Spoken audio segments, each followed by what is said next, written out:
And now we get things officially clarified. And now we can get this underway here. So the first play of the day will be Lanaudière. And they are parked off at their 30-yard line for this introduction to this feast of an afternoon on this Sunday, October day.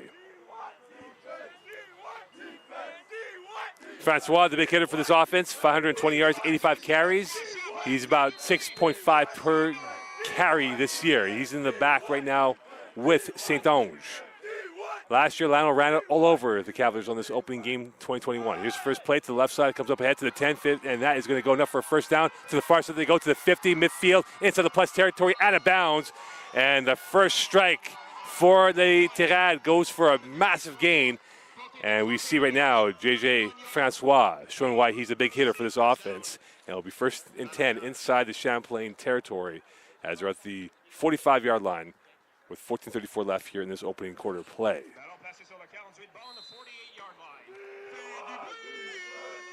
And how will the Cavaliers stop this running game this evening? They have no Manny, Wyatt Tannehill back from injury. And how will they be? Second play of the day. High snap, handoff. Francois surveys, smuggles his way through, and he's brought down rather quickly this time by the Champlain front seven. And this will be second down coming up here for the Tigrad, who again have definitely found the rhythm of late with their running game being the forefront. 7-yard gain. It'll be second and 3 from the 48. Alexander Fox had this team on a winning streak last year, looking to put themselves in that position to be in the home field discussion by the time we hit the final weekend of games. The penultimate game for both teams this weekend. Saint-Onge, 2-by-2 receiver formation, play action looking towards the left side. That is caught and tackled rather quickly is Vincent Terrien. And for Terrien, his first catch of the day, his 6th of the season. That puts him over 95 for the season. There's a flag on the play, and we'll see who this will be against. And this, it appears, from the looks of it, will be going against the Cavaliers. So you are against the Cavaliers face mask, and that will give free real estate to the Tigrad as they'll move this ball up even closer to the score zone with 13:35 left here in this first quarter play.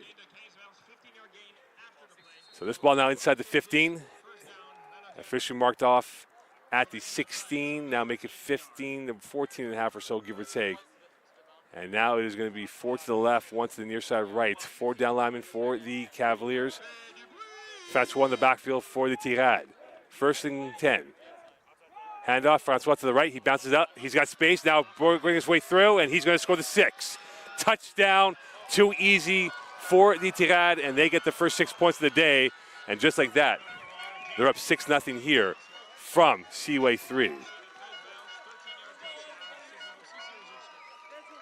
And for Champlain, they will have to shore up their run game on defense. And right now, Lanaudière in the pole position of the lead of 6-0 with 13:13 left in this first quarter play. So extra point now coming up here for the Tigrad. It will be Gunhouse. Gab Gunhouse will take this extra point for the Tigrad. And so far, an impressive start for Lanaudière on this opening. High snap. Ball is botched. They're going to throw it, live ball, and that will snuff out anything here. And this will be a 6-0 lead for the Lanaudière Tigrad, and Champlain will be on their first trip on offense of the afternoon coming up. Luca De La Salle, the expected quarterback today. So far this season, 2 of 4 for 28 yards. And we'll see what he does now as he will get the reins for this afternoon. And you figure the duo of La Rose and Parkinson will be the forefront of this offense moving forward in this game. 6-0 lead for Champlain over Lanaudière. And Lano about to kick the ball off into the sun of the eyes of the Cavaliers. And set to return the ball will be Parkinson, number 7 for the Cavaliers. And, of course, Emile Grégoire, who's wearing number 13 on the near side.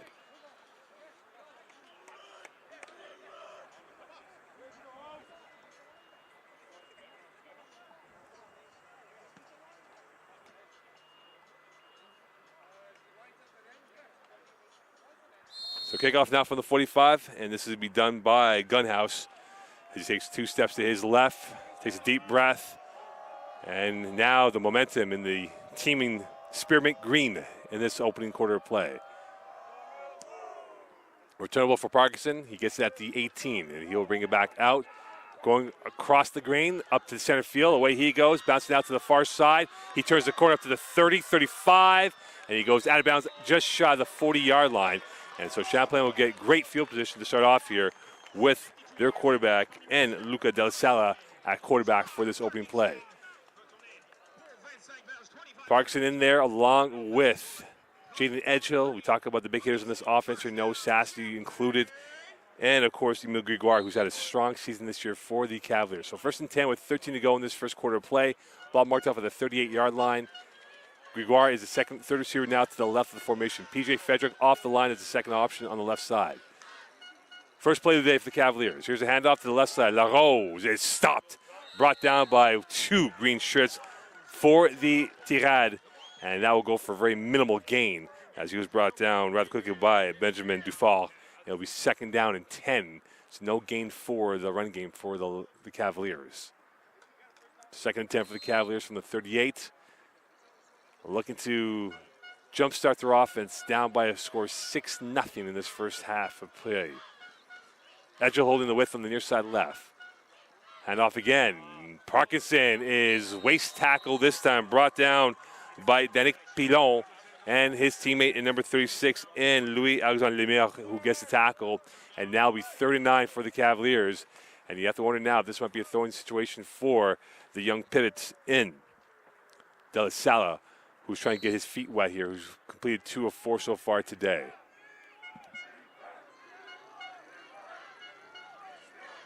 It's 3rd and 9 from the 38. Champlain trying to get this ball back in play for a first down. Here's De La Sala looking towards the left. He's rolling out to his left. He's trying to buy time. He's forced out, going towards the sideline, going cross body, and he will airmail that ball towards the St. Lawrence River, and that goes out of play. And this will be a punt coming up here for the Cavaliers. So a 3-and-out for the Cavs, and not what they expected so far in this matchup. And this might be one of the situations where they'll have to rely on the running game and get things going here in this first quarter of action.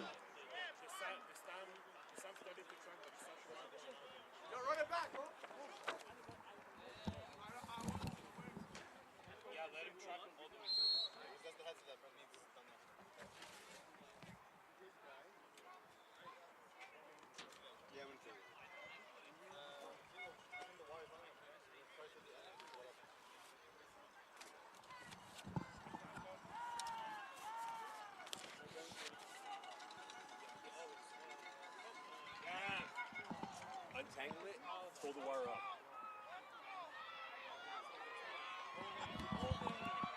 Return ball on the near side. Here they come. Into the plus side they go. And up the sideline they go. This will be one man to beat. And a pirouette out of bounds just shy of the first down 1-yard line. And the flag.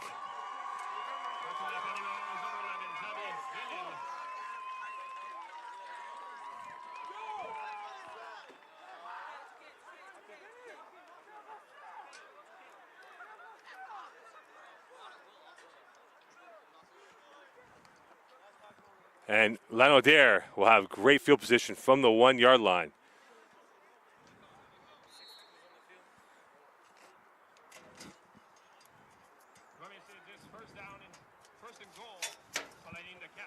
And we 1st and goal from the 4 for the Tigrad. They are parking, they are fizzing, and right now the Cavaliers cannot contain the fizz in the bottle of Lano's offense in this first quarter play. Saint-Onge in the pistol formation, Francois in the backfield. Could they punch it in for 6 and put this to a 2-score gap? Here's a handoff. Francois gets by 1. Can't get by the second wave of defending from the Cavaliers. It'll be 2nd and goal coming up here for the Cavaliers. And we'll be joined by Brent Bakken in a few moments here. And good afternoon to you, Brent Bakken, as we get ready for your introduction into this game here, Brent, as it is now 2nd and 6, or 2nd and goal from the 6 for the Tigrad. Francois in the backfield, 2-by-2 receiver formation. Pass play near side. That's incomplete. Intended for Dumais, and it'll be 3rd and goal here, Brent Bakken. Yeah, it's a big drop right there by Dumais. He was open. He had to step on his defender. Just want to go back to that previous play, though. Good job by number 6. Kasim Farhat penetrating into the backfield. He wasn't able to wrap up and make the tackle, but his penetration caused the running back to have to stop for a second in the hole. And we saw a bunch of black and blue jerseys make the tackle right afterwards. So 3rd and goal now for Lano. Single formation on the near side with one receiver, and that is Belil. To the left, swung, caught. That is stopped at the borderline. It'll be 4th and goal, Brent. What would you do if you're Alex Fox on the situation right now? I mean, you're so close to the goal line. If I was him, I would go for it. But a good job. You have started right there on defense for Champlain by by a slew of defenders right there in on the tackle. Big play right there. Initial defender came in, held the receiver up, and let some of his teammates come in and do the rest of the work. Good job right there by the Champlain defense. Let's see if they can bend but not break here. Trips left. Will Francois be the big hitter on this situation? He's a chief destroyer of defenses so far. 4th and goal. This could be a big play south of 8:50 left in this first quarter play. Handoff. Francois gets around, and he spun. Pirouettes, and a rugby scrum has ensued. And touchdown, Lanaudière. The first break did not happen. The second break came through, and it resulted in 6 for Lanaudière, and they're off and flying with a 12-0 lead with 8:42 left in this first quarter play. And there you go right there. We saw some great penetration by the defensive line of Champlain, but you have to wrap up and tackle. First step is you get that penetration, you get into the backfield, you cause the running back, you have to wrap them up, or you cause them to have to stop and go another direction. Champlain was able to do that, but they weren't able to wrap up and get the tackle and bring him down to the grass. Extra point now. Can they clean that up? Snap is good. Hold is up. Kick is good. So 13-0 lead for Lano. 8:42 left here. They're off and flying over here, Brent. And right now, Plan A has gone out the window for Champlain. They're on to Plan B. That's exactly it. I think Plan A, B, and C is going to have to be stopping the run. It's been J.J. Francois pretty much throughout this entire contest. We saw right there, it took him about a 3rd, 4th, maybe even 5th effort to finally get into the end zone. He kept his legs moving, which allowed the pilot to move forward. Hence the touchdown right there. But again, if you're Champlain, you're doing a good job at the point of attack, getting into the backfield. You just have to make sure you wrap up. And you can just see right now the different emotions on each side of the field here. The Lano bench excited. Champlain looking like they're at a funeral right now, down by a score of 13-0. What's at stake for both teams here is home field advantage, number 2 spot in the Southwest Division. And the winner of this game would have pole position towards number 2. And if Lano were to win by 3+ points, which is right now the case to be, they would have the tiebreaker over Champlain if they would have identical win-loss records at the end of the season. So right now, Champlain needs some brilliance from the return game. They need to get some effort, ingenuity, and some cutting edge from their offense, which was lacking on the first drive. And now we'll see what is going to be done in the second drive coming up here with Gunhouse smashing that ball to the near side. Parkinson will return it from his own 18, going towards center field, far side, and he will get stopped by a wave of green, and that was brought down rather quickly by Salvas. And now back at quarterback is De La Salle. Brent, your thoughts on his first drive as he's going to second series right now? Obviously, it was a struggle for not just him, but the entire offense on that first drive. On that 3rd down throw, he had a wide receiver open on the sideline. And number 81, I believe it was Jaden Encho who was open, but by the time De La Salle saw him, it was a little too late, hence throwing the ball out of bounds. So it was a smart decision by the quarterback not to force the ball and throw a turnover. But right now, what Champlain's going to have to do, they're going to have to get him in rhythm. They have to mix in the run. They have to maybe start with some short passes to build some confidence in the quarterback. Pistol formation, 3-by-2 receiver formation. Here is the first play. Here's a jet sweep coming up here to the far side. It goes, cutting up ahead to the 25, and brought down just shy of the 27-yard line is number 13. And Cade Luz-Laurie. This is a good run right there. I mean, it wasn't for a lot of yards, but he picked up 6. So I mean, now it's a 2nd and manageable, 2nd and 4. It's a little bit easier. You have a lot more options. You can stick with the run on 2nd down here. You can go with the pass. You have a lot of more options available to you on 2nd and short. I apologize. Emile Gregoire is the guy I was referring to, not number 17. Here's the pass play. Near side, far side, Frederick, and that ball was airmailed towards first row of the field side benches. And with 7:39 left here, Brent, this has become a very disjointed first 6 plays on offense for the Cavaliers. It has been disjointed, but again, so maybe you go back to the run here on 3rd down, or you call a screen pass. I mean, De La Salle has a little bit of experience. I'll be starting the first quarter of a game earlier this season, 2 for 4 for 28 yards on the season. So he can pass. It's just, again, you have to build his confidence. You have to get him in rhythm. 3rd and 4 for the Cavaliers. The Sal goes to the near side. Edgel catches on the pop-up. He gets around one player, down to the near side he goes, and he's going to get contact out of bounds, forced out by Boucher, and that will be enough for a first down at the 39-yard line. So they get the first down and a sigh of relief to kind of ease the tensions on trying to get that first down. Yeah, good catch there by Edgel, and an even better job getting some yak yards, evading the first tackle attempt. Only thing you like to see out of Edgel there is you want to carry that ball on your outside hand. He had two defenders hitting him on the same arm he held the ball in, which was his right arm. You don't want to see a fumble right there. You got to get that ball to the outside arm, I should say, to protect it. His 10th catch puts him over 145 for the year. Parkinson bounces to the far side, cutting against the grain, and he goes right into a green of swampland and a flag in the play, and he still fights for yards, brought down by a deluge of Lanaudière players, and we'll see who this penalty will be against with 6:55 left here in this first quarter play. I believe there might be an injury to one of the Victoriaville players. And it looks like for Lano, it is. For Lanaudière, pardon me. It looks like it is number 36, Lemire, who's down right now. And the penalty, looking at the conversation from John DeLallo, and this might be going against the team in black. Yeah, my apologies. I had Victoriaville on my mind because Victoriaville, obviously, right now they kicked off as well at 2 p.m. at a Huntsic, so that's a big game. Obviously, Champlain is going to need a Huntsic to do them the favor and knock off Victoriaville this afternoon. But right now, the Cats need to concentrate on what's going on their own game. We saw right there Parkinson. I mean, there's a penalty going against the Cats. He was able to pick up 8 yards. Unfortunately, he was called back due to the penalty, but a blown block right away on the offensive line. They got to create some running hosts for Shamar Parkinson. We've seen throughout this season, and even going back to last season, you give him just a little bit of a crease, and he's electric. He can take it to the house. 1st and 15 for the Cavaliers. Pass play far side. That's a hitch pass to Noah Sassy. That ball was too much depth on that pass from De La Sala, and it'll be second down coming up here in 15. Hey, De La Sala walking a little gingerly right now. I'm not sure if he planted and he hurt his ankle, or it's told maybe his foot got stepped on perhaps. But definitely walking a little gingerly back to the huddle. Right now, he's one completion so far, with Edgel being the target man in this opening quarter play. 6:42 left in this first quarter play. 12-13 lead for Lanaudière over Champlain. And this is a big play now, 2nd and 15 from the 34. High snap again, handoff LaRose. He goes to the left side, and he is met by a second line of defense. Brought down this time by Salvas once more, his second tackle of the day. It'll be 3rd and long coming up for the Cavaliers. Yeah, good job by the Lanaudière. The Triage defenders are getting into that hole right away. There was a brief slimmer of light right there for LaRose, but the Triage defenders plugged that up right away. But again, if you're Cavs, you can't get away from the run game. Right now, you're struggling, a little bit to run the ball. You got to stick with it because, I mean, you have 2 talented running backs in Parkinson and LaRose who could take it to the house at any time. Just got to keep on plugging away. 3rd and 13 from the 36. Frederick, the far side receiver. He's going to look towards that side, and that is caught by Frederick, and he is grabbed by the neck of the uniform, and he's forced out of bounds well short of the first down, but he gets knocked out at the 46-yard line. And it will be a punt situation unless they stay with the offense. And it looks like from our vantage point, Brent, they are going to bring on the special teams units. Yeah, you got to play the field position game at this point, right?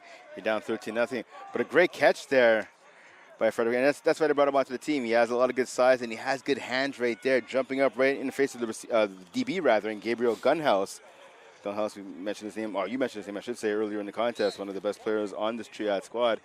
But a good job by Frederick jumping up there, making the contested catch and picking up some yards. Unfortunately for the Cavs, though, not enough for the first down. Punt now for the Cavaliers with 5:20 left in this first quarter play from Seaway 3. And that ball is going towards center field, returnable for Gunhouse. And he now will take a jog, and he will go to second, now 3rd gear, brought down rather quickly by Lavasseur. And this is where the Lanaudière offense will begin their 3rd drive. They're 2 for 2. Obviously, they had a great field position on the 2nd drive where they were positioned at the 6-yard line. But now, can they stop the running game, Brent? Do you think Champlain might put 7, maybe 8 guys in the box to kind of contain what has happened with the ground attack? Yeah, they're going to have to. I mean, right now, the Triage just running all over them. So I'm going to expect Donaldson to step up here, CB number 92, playing at defensive tackle. Let's see if he can penetrate and get into the backfield. Fast one in the backfield. Here's the handoff towards the eye of the defense and brought down by a horde of players led by Farhat and also with Henry on that play. It's a good job right there See the first level and the second level of that defense for the Cavs, getting into the backfield right away. And this time they made the tackle. That's been the key thing right now why the Triads are up 13-0 is just missed tackles by the Cavs defense. So good job right there, bringing the runner down to the ground for only a pickup of 1. It'll be 2nd down and 9 for the Lano offense. Pass and play, looking towards the near side. Plenty of time, stepping up, looking, sliding like a Ricky Henderson play is Saint-Onge as he saw Sassy coming in for the intent of the tackle. Yeah, it's a good job right there. Look at that Cavaliers defense. That was a coverage sack right there. We saw Tristan Hawksby right in front of us. He had solid coverage. Philippe Cote had great coverage. All across the board. There was Hawksby. There was Hurtubise. These guys shut down LaFontaine. These guys shut down the Triage receivers right there. So 3rd and 9. A money play now for Lano. Pass play looking towards the near side. Plenty of time again. No pass rush. Rolling to the right. Looking, throwing, and this ball is out of bounds. Intended for Belil. And it'll be a punt, and Champlain gets off on a 3-and-out for the Lano offense. Right there, great coverage again by the Cavs secondary. They picked up all the receivers. We saw the running back, Francois, come out the backfield. Looks like he was trying to do a swing pass. He was picked up by one of the linebackers. That solid coverage right there by the secondary and the linebackers for the Cavs gave time for the pass rush to get home. Quarterback had to throw it away. He had no choice. Great series right there defensively for the Cavs. Let's see if they can build on it. Danik Pilon, who has punted at a 32-yard clip per kick, is marked off just at the 20-yard line. And Champlain's got 2 returners hovering around the 40-yard line. And here's his first kick, the left footer. It will be end over end. He'll take a bounce, favoring Lanaudière. That's returnable now. Now with Green around, gets around one player to the near side it comes, and out of bounds they go. And a solid return coming in for Gregoire. And it'll be 1st down and 10 for the Cavaliers, Branton. You have to wonder, can they get the running game going, because we're seeing Lano really pack the house with about 7, if not 8 defenders in there. Well, that's exactly it. And it's going to be contingent on getting the passing game going, right? I mean, you mentioned that box is heavy right now for the Triage. They're loading it up because the pass game has done basically nothing so far this afternoon. Sometimes you need to run to set up the pass, but in this case you need the pass to help set up the run. Agile occupying the width on the far right, Frederick on the near side left. Parkinson in the backfield, and here is a play for Parkinson to the right. He dances now, cutting against the left. Away he goes, turns the corner to midfield, plus side territory. Down the sidelines he goes. One man to beat, and he will do so. He'll not be caught. A starburst finish from a star player in Parkinson, and this game back on track. A 13-6 lead, and a massive run by Shamar Parkinson to give the Cavaliers their first points of the day, and that puts them over 400 for the season. See, and that's the speed. That's what I'm talking about. That's the electricity that Parkinson brings to this offense. A little bit of a crease right there. He was going to his right, cut on a dime, brought that to the left, and brought it all the way to the house. Evan Fournier seemed like he was in position. One of the defensive backs for the Triads. He didn't even try to make the tackle. Parkinson just burned right by him. A great run right there. And that's all he needs. Like I said, the offensive line just gives a little bit of a hole, and Parkinson will take care of the rest. He did that right there. Looking like Napoleon Kaufman against the Niners back in 2000 on that cut run right there. And now the extra point pending for Tetreault, and to make it perhaps a 13-7 lead. So Champlain back in the game after a massive home run, blistering ferocity finish by Shamar Parkinson to get the Cavaliers back in this game. And now Lano feeling a little bit pressure because they had a 3-and-out, and they get the ball back on this next series coming up. But that's exactly it. I mean, they started off on a mountain high right there. Now it's their first taste of adversity in this contest. We're going to see what the Triads are made of. Again, you mentioned they went 3-and-out. Their offense got roasted by Parkinson right there. Can they step up now again? This is a little bit of a roller coaster of a game right now for the Triads. Let's see if they can handle it. Well, see now the roller coaster of emotions. Again, this game, a new matchup now with a 13-7 lead for Lanaudière. They did miss the extra point, so you might have to think if it comes down to one score or one kick, whatever it might be, that could be massive in this game of being second place in the Southwest Conference. And that's exactly it. I mean, listen, the extra point should be the easiest point you have to make in a football game. And again, special teams playing a factor. I mean, that's the third phase of the game. Offense, defense, and special teams, they're all equally important. And as you said, Mo, that miss of that 1-point conversion right there could be the difference in this contest. Obviously, we're going to have to wait and see what happens. No question. Brett Brock and Mo Khan here on this gorgeous Sunday afternoon. I, for one, have to dress down. Went from winter jacket and scarf to now a hoodie. Mo dressing like it's the middle of December right now? Don't worry about that. You were laughing at me last year, and I was laughing at you at the end. Returnable, here is Francois. One step now to the right, and away he goes. Down to the near side he comes, and that will be out of bounds. No flag on the play, and for Alexander Fox, we'll see what he does with this offense. Again, he mentioned about the running game being the most important cog of the piece of this offense, being the tour de force, and that's what we saw with Francois early on in this offense. Yes, it looks like it's going to be J.J. Francois against Shamar Parkinson. One top running back against another. Both have been played so far for the respective offenses. Let's see right now what Francois could do if he can answer back after the long touchdown run by Parkinson. Trips left for the Lano offense. And they have a tight end as well to the left of the formation. Champlain showing blitz from the A-gap, and they come on the blitz, and Francois evades the blitz, and away he goes, looking like a quick silver option out there. He gets enough for a first down, brought down at the 53-yard line by Caleb Sassy, and you can just see he's just hovering, like hydroplaning on the field, going towards the second level of defense. That's exactly it. I mean, he's just as explosive, pardon me, as Parkinson, right? Around the same size as well. He has the speed to take it to the house as well on any given moment. So again, it's going to be it's a huge job here for the Cavs. They have to make sure they play the gaps. Play near side. That is popped in the air, intended for Belil, and in the coverage with Champlain secondary on a slant play on the near side. It will be 2nd and 10 coming up from the 53. We're south of 2 in this first quarter of action. I saw the quarterback make. He stared at that receiver the entire time. He stared down that route. I'm surprised that wasn't picked. I thought either Philip Cote, number 21, or number 29, Tristan Hosby. I thought one of them were going to intercept that ball. So Hosby got a hand on it, deflected up in the air, but not long enough for the Cavs to make a pick. And off Francois. The patience paying off on a cool finish for 5 inside the plus territory at the 50-yard line of the Cavaliers' end. It'll be 3rd down and 4 coming up with about a minute 34 left in this first quarter play. And there's a big run right there. Pick up of about 7 yards on that run right there by Francois. So Tannehill out there on the defense. He's being teamed up again, trying to get himself through the hole. You have to figure this is J.J. Francois time with a tight end to the left of the formation. Early movement. The referee thought it should have been called. It wasn't. So play on. St-Onge looking again towards the bench. And that will be a delay of game. So that was a complete disjointed look from the start. A hash of a moment for Francois and for this offense led by St-Onge as they couldn't get their A's and B's in order.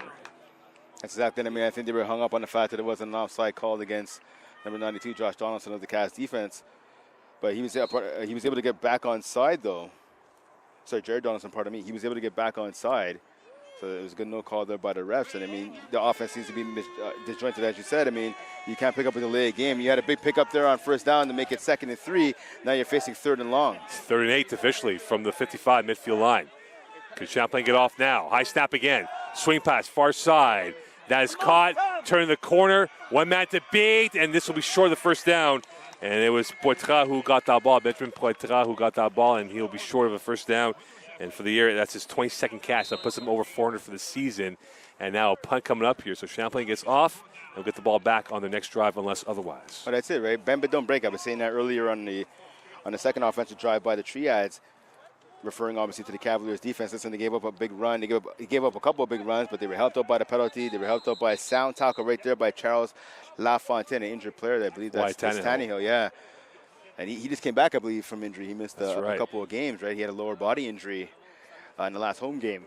But so we saw a rare missed tackle there by Sam Hurdebees on that screen pass. But luckily, LaFontaine and some other of his teammates in black and blue were able to rally to make the defensive tackle, forcing this punt here. So if you're the Cavs right now, your defense is cooking. The offense finally had a nice first drive there on the last time they had the ball. Let's see if they could capitalize on this momentum. And now we'll see how this plays out for the Cavaliers in this situation with this punt coming up with 44.3 left here. Brent Bach and Mocon, Wyatt Tannehill down as we speak. And they can ill afford to lose there with no Manny in the lineup. And he'll be brought off. It looks like he's okay, but a little bit frustrated. And we'll see if he will proceed forward if he does come back. So the ball will be punted away this time by Pilon, Danick Pilon, and he's parked off at his own 45. 2 returns again for the Cavaliers as they're hovering around the 15 to 25-yard area. And we'll see if they can get this ball going in favor of them. High snap again. Pilon going to the far side. That's high into the air, and this will take a one hop out of bounds. A beautiful kick for him at the 25-yard line, like a golf wedge shot. And that's where Champlain will begin on the next drive. And again, they couldn't stop the run the last time with Shamar Parkinson. Does this open up this passing avenue for them to get the ball in the air with their pass catchers? I mean, ideally it should, right? Because if you're the Triads, you might want to put an 8th, maybe even a 9th player in that box to try and snuff out this run game as they did successfully on the first 2 defensive drives. So that should tell you right there, as a quarterback, the pass will be open. Again, the Triad should be stuffing that box, so the pass should be open. You can even go play action fake if you want. Get the linebackers and the safeties maybe to bite for a second. You can hit something in the intermediate or short. Sassy, the second receiver on the left of the formation. And here's a pass play near side that's caught, turned upfield, up to the 35 and brought down just shy of the 40-yard line was Labrec-Larry. And that will be his first catch of the afternoon. And we talk about pass catchers. He's been one of the top hitters for this offense this season. Yeah, definitely. He's been a difference maker, a playmaker for this offense. One of the 13 graduating players here for this Cavaliers squad. I mean, they want to move the ball downfield. And you see, I was talking about running that play action right there. The penalties decline. Running that play action right there was a quick fake to the running back. It just got the defense to freeze for half a second. And they're able to hit the receiver for a first down. So, referee announces the end of the quarter. So we will switch sides here going towards the second quarter play. It is Lanaudière 13, Champlain 7 after 1. Lano flew out of the gates with a 13-0 lead. Champlain scoring on a Shamar Parkinson run. That brought them back in, down by 6. And now the question for both teams going towards the second quarter is, can Lano get their offense revved up again? And can Champlain sustain drives and give their defense some time off? Because we talk about Francois, he's been an apex predator and how he's been a dreadnought on the offense for them. So second down, first and 10, I beg your pardon, for the Cavs from the 35-yard line. And the whistle being blown by the referee on the near side. And there will be a 4-pack receivers to De La Salle's right of the formation. LaRose in the backfield. LaRose bouncing, and he is going to go absolutely nowhere into a black hole of green uniforms, and he was brought down this time by Salvas once again, who's been all over the place for this linebacking core for Lanaudière. Yeah, we see right there. See, LaRose was able to avoid the first defender who was coming in, but the O-line, they have to hold their block for a second or two more because there's openings, there's a hole there for LaRose, but it gets closed up so quick that after he makes the first defender miss, there's a second and third run right there in his face. So the O-line's going to have to hold that block for just a little bit longer. It'll be 2nd and 9 for the Cavaliers from the 36-yard line. Motion now towards the left with the trips. Look. To the near side it comes. Edge hill. Stretch. Bates one man. Down to the near side he goes. Hopping his way through into the plus side territory. Pirouette stiff arms. And he did the whole 9 as he took out Francois Belil on that play. And a first down inside the Lano territory. And a big confidence booster for the quarterback play for Champlain. Great catch right there by Edgehill. Not only making the catch, a contested catch for that matter, as he had the defender right there in his face, but then picking up at least a good 10 to 15 yards after the catch. Right there, showing some strength and is knocking off a couple of defenders, laying in the shoulder a little bit before being pushed out of bounds. Looking like Devontae Adams out there on that play, as Edgehill is now occupying the far width on the left of the formation. Frederick is the second receiver on the left, and Champlain's got Parkinson in the backfield. Motioning and early movement, and who is going first? And this will be, it appears, against the Cavaliers from our indication from our booth. It's going to be on Josh Elliott, number 74. Right guard there, moving just a hair too early. I think he saw some movement on the defensive line that caused him to jump. Or maybe it was his quick twitch muscles. That might have gone a little bit earlier. A little bit from column A, a little bit from column B, perhaps. But again, he's an old lineman, right? He's on the offense. He knows what the snap count is. He's got to maintain that focus. It'll be 1st and 15 from the 53 of Lano's side. Parkinson now in the backfield. And we talk about some of the players. Labrec-Larry is the third receiver on the left of the formation. Hitch pass near side. Frederick. And he is walled off. Brought down. A thumping tackle from Isaac Mwan. And that will make it 3rd and long for the Cavaliers. And that play went absolutely nowhere for the home Tide. So again, when you run that screen pass, you have to get blocking, right? You have to get blocking at the point of attack, especially, and obviously downfield later on is if you're able to break the line of scrimmage and move forward. But the initial blocks have to be made around the line of scrimmage for that play to work. And obviously, there weren't enough blocks made right there. Edgehill occupying the width on the near side right. Sassy, the second receiver on the right of the formation. Labrec-Larry, the third receiver. Handoff, Parkinson. He's going to the near side. He's got a hole. Far side, near side. He goes out of bounds and he is going to pirouette out of play towards the bench, and that will be close enough to a first down, and this will be a third down here, Brent. And so Shamar Parkinson is the legs, the arms, the eyes of this offense so far today. Definitely. I mean, makes you wonder why they went away from the run on a couple previous downs. But a good run there by Parkinson. Saved on the bench by Jared Donaldson. He ended up falling down into the lap of Donaldson right on the sideline. As they always say, right place, right time, right? Yeah, that's exactly it. So big run right there now, setting up 3rd and 5. So again, this opens up a lot of different plays for this Champlain offense. You can go back to the pass. If I'm there, I might just want to stick with the run. The Triads have no answer for it so far. BJ Frederick and a whistle and a timeout called. And you can see both staffs not happy with something out there coming up, as Frederick was the ISO on the near side right. So Champlain getting the effort, the ingenuity, the production from the running game.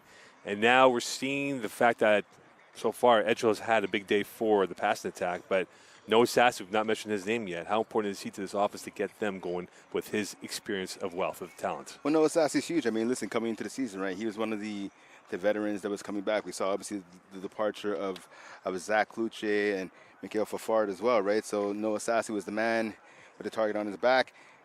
A little bit of a slow start to the season, but he exploded last week against Shawinigan. 9 catches, 163 yards, 1 TD, averaging 18 yards a reception. This is the Noah Sassy we've been waiting to see all season. He's definitely a talented receiver. He may not be the tallest, but he's fast. He runs good routes. He has pretty solid hands as well. He knows how to get open. He's smart. This is the type of receiver you want to have on your offense.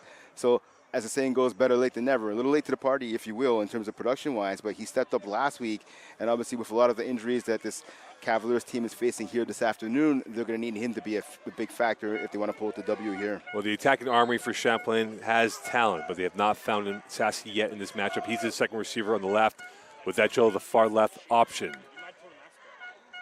De La Salle rolling to his left.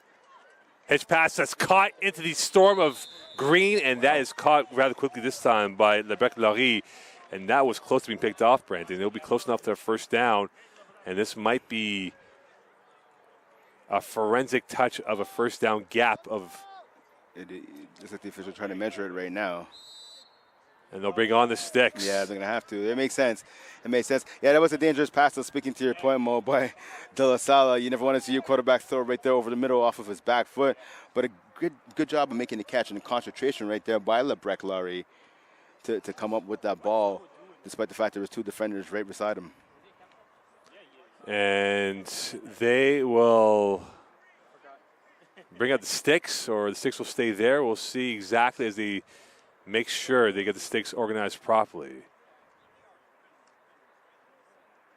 Yeah, this is going to be big right here. But you have to imagine, even if the Cavaliers don't get it, they're going to go for it on 4th down. They're going to have to. Right now, their offense is rolling.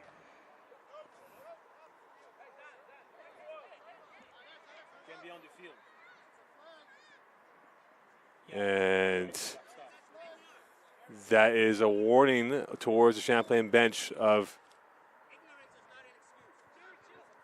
And John Delisle giving the Champlain bench a little bit of explanation as they've gone to the principal's office on going into the huddle, which they were not allowed to do so. Yeah, the only time you can do that is if you call a timeout. Obviously, there's no timeout called on the play. And we need a cue card. Where's Jack Del Rio when you need him? And it'll be a first down by the fingernail of the pinky. And it will be a 1st and 10 for the Cavaliers, 12 left. But that was a controversial play because that could have been 10 yards back on the coaches coming out there. And that was not called by John DeLallo. So it'll be 1st and 10 from the 37. Champlain now working their way through. Can they get some more points here? They're down by 6 of a score of 13-7. They were outgunned on the first 2 drives, down 13. And now we'll see what they do on this situation coming up here. Lebec-Laurie is the 3rd receiver on the left of the formation. Handoff, Parkinson, left side. He dances. Parkinson worked out his legs yesterday, and you can see the power from the Pistons coming through on that play. And he's tackled at the 31-yard line. Yeah, see, good job right there by Parkinson. And I think you're right, Mo. He did work out his legs, maybe doing some squats, some deadlifts, some lunges, whatever he did. It was working. He broke not 1 but 2 tackles on that run. No, he didn't pick up the first down, but now he picked up 6. So 2nd and 4 right now. And again, this offense right now for the Cavs is humming. And can they get into the end zone? 3-by-2 receiver formation for De La Salle. blitz from Lano. Handoff Parkinson, and he is taken out by a tag team of players led by number 36 for Lano in Lemire, and also in it was Mon on the tackle. So the linebacking core very active for this Lano front seven. Yeah, so you mentioned 2 defenders in on the tackle for the Triads. I mean, there was 4 people that basically broke the line of scrimmage.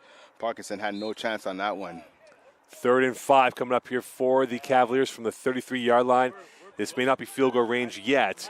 You would have to imagine if they only get to 7, they need to get at least another 5 to 6 more yards, which would prolong the drive, but also get them in field goal territory. 4-pack now to the left. Sassy, the second receiver, to the left of the formation. Etchell occupying the width as well.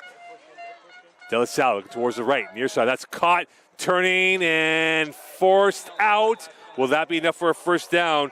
Gregoire got forced out, and it will be a first down according to Brent Baca's eyes. And it will be 4th down. So Brent Baca's eyes has failed him, even though he's right here next to the first down marker. I'm looking at the sideline official. So he marked it off wrong. He had the ball stop past the first down marker. That is not on me, ladies and gentlemen. Oh, that's on you, my friend. So and now he rechecked himself and he walked 3 yards back.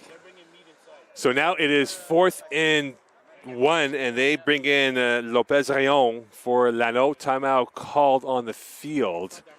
And with 10:21 left here, this game definitely comes down to this key moment for the Champlain offense and what they can do. And there's an injured player as well for the Lano defense. It is, and it looks like it is number 33 in Mon, who's down right now. Yes, right now what this injury timeout does is it gives Champlain an extra second or two to figure out what they want to do. Obviously, it gets the Triads a little bit of a rest here too, but they're losing a body. Obviously, is that the player will have to come out for at least one play. But right now, obviously, you have to imagine the Cavaliers to get in their heavy package right now. It's 4th and 1, maybe even less than a yard. It could be just 4th and inches, really. Looking at where the 4th down marker is and where the first down yardstick is, I can tell you it is less than a yard. So it's just 4th and a couple of inches right here. You have to imagine, I think Matthew Larose, the bigger back's going to get the ball here. And this is where they missed Trey Bentley, who's out today with an upper body injury, and his ingenuity with his legs that they usually bring in for short yardage situations, what he can provide. So we'll see what De La Salle has. He may not be the running quarterback that you look at from his size stature, but if he makes the play cleanly, that's all they want from the quarterback play of De La Salle. So right now, Mon being brought off, and this may not be a good look for this Lano defense because he's a key part. He is a centurion of that defensive line, that front seven, and who knows if he might come back in this game as he looks a little bit slow getting off the football field.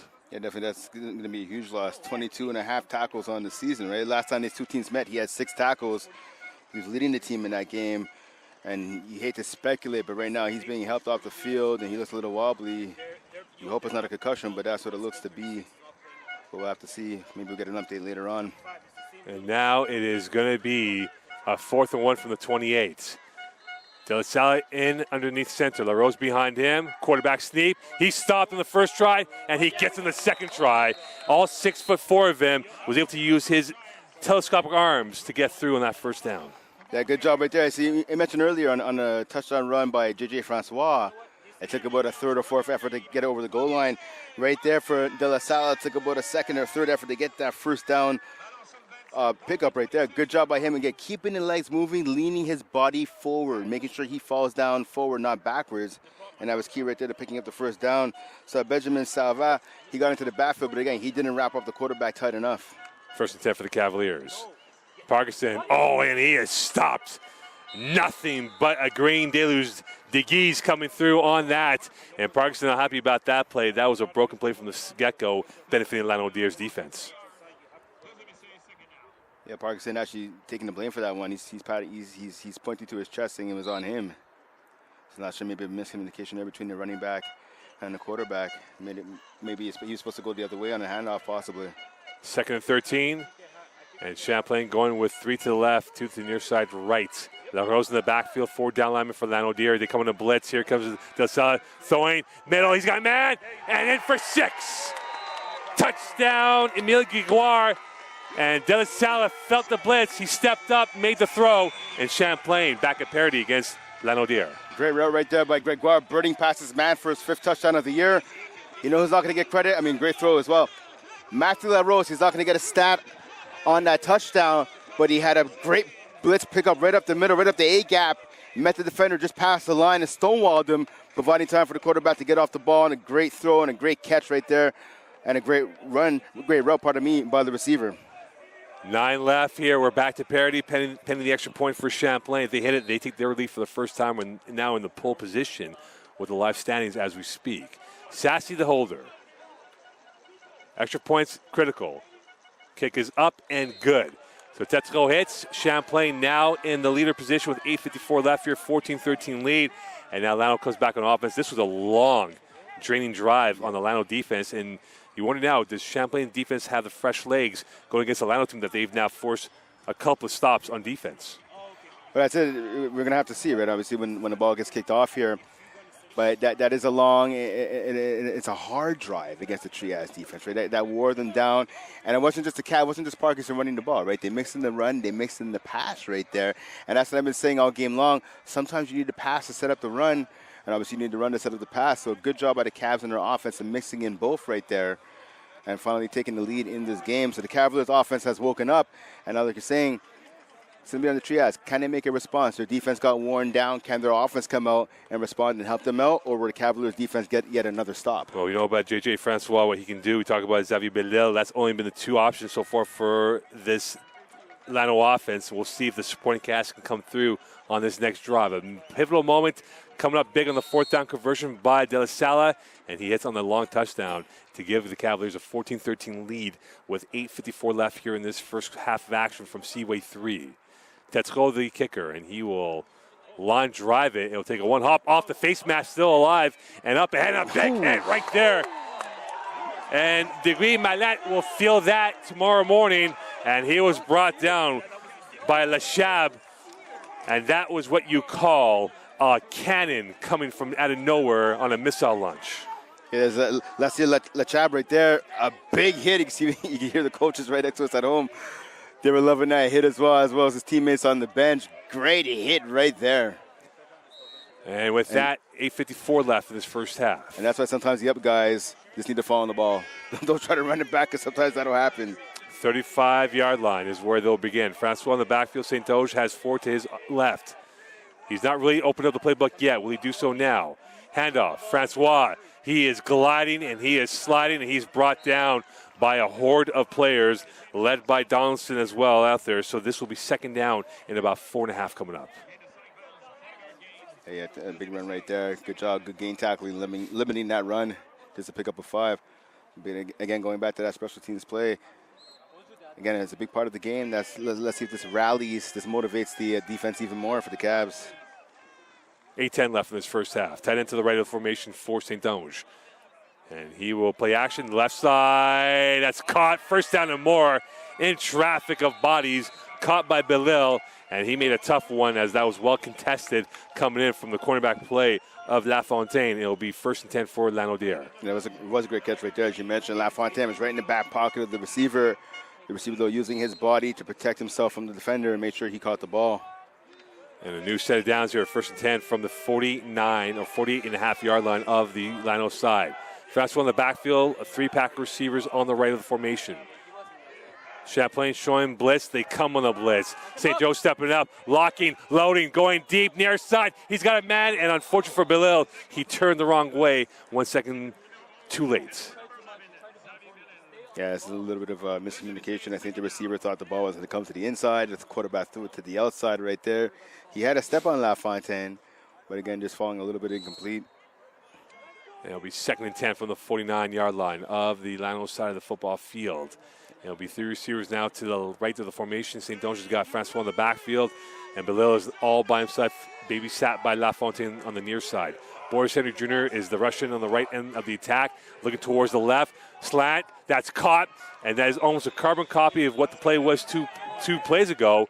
LaFontaine in the tackle, and you have to wonder if they're trying to set up that slant and go and try and catch LaFontaine on that first move. That's what it looks like. I mean, that's why he's so far back, right? I mean, you're wondering at home, who is he covering right there? There was only one receiver. Why is he playing so far off?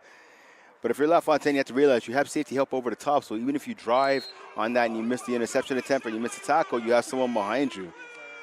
And it'll be 2nd and 2 for Lanaudière. Handoff. Pirouette, stop. Francois brought down by Boris Henry Jr.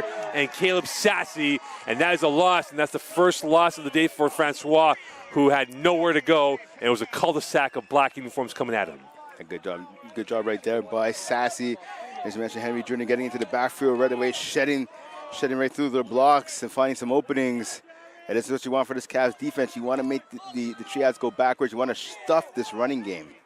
And it will be a 4th and 5 from the 54. Timeout called by Lanaudière. 4th and 5 from the 54. The sun's glaring off the scoreboard. And no, it is 4th and 5. You're right. 4th and 5 here. So surprised that Lano will go for it on 4th and 5, but they're trying to get momentum late in this first half.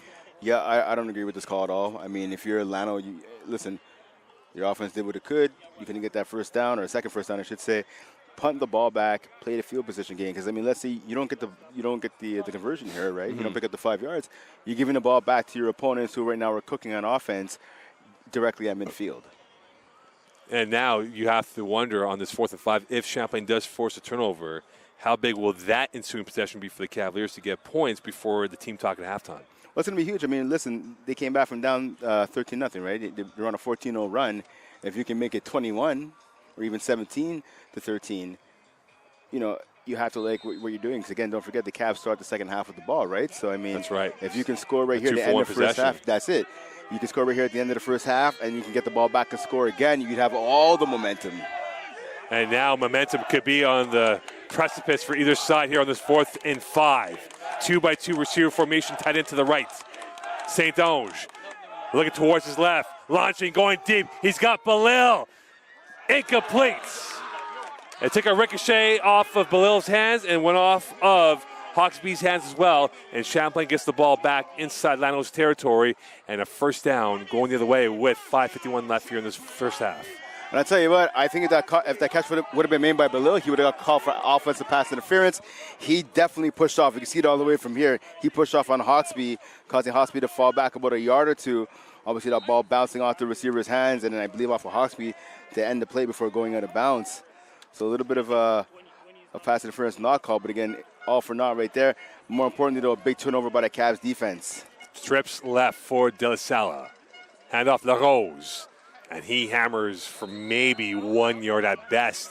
And again, the run defense led by De Guise comes through on the tackle. And so far, Lano's run defense against LaRose has been they've contained, but did not stop Shamar Parkinson yet. That's exactly it. I mean, this thunder lightning combo at running back in LaRose and Parkinson for the Cavs. LaRose has been stopped the thunder, but that lightning still is there with Parkinson. But you got to stick with LaRose. He's an extremely good running back, extremely good player. Eventually, I think he's gonna find a hole big enough for him to run through. Federico on the near side right, pumping. De La Sala throwing that ball. That was miscommunication, and that ball was intended for Gregoire.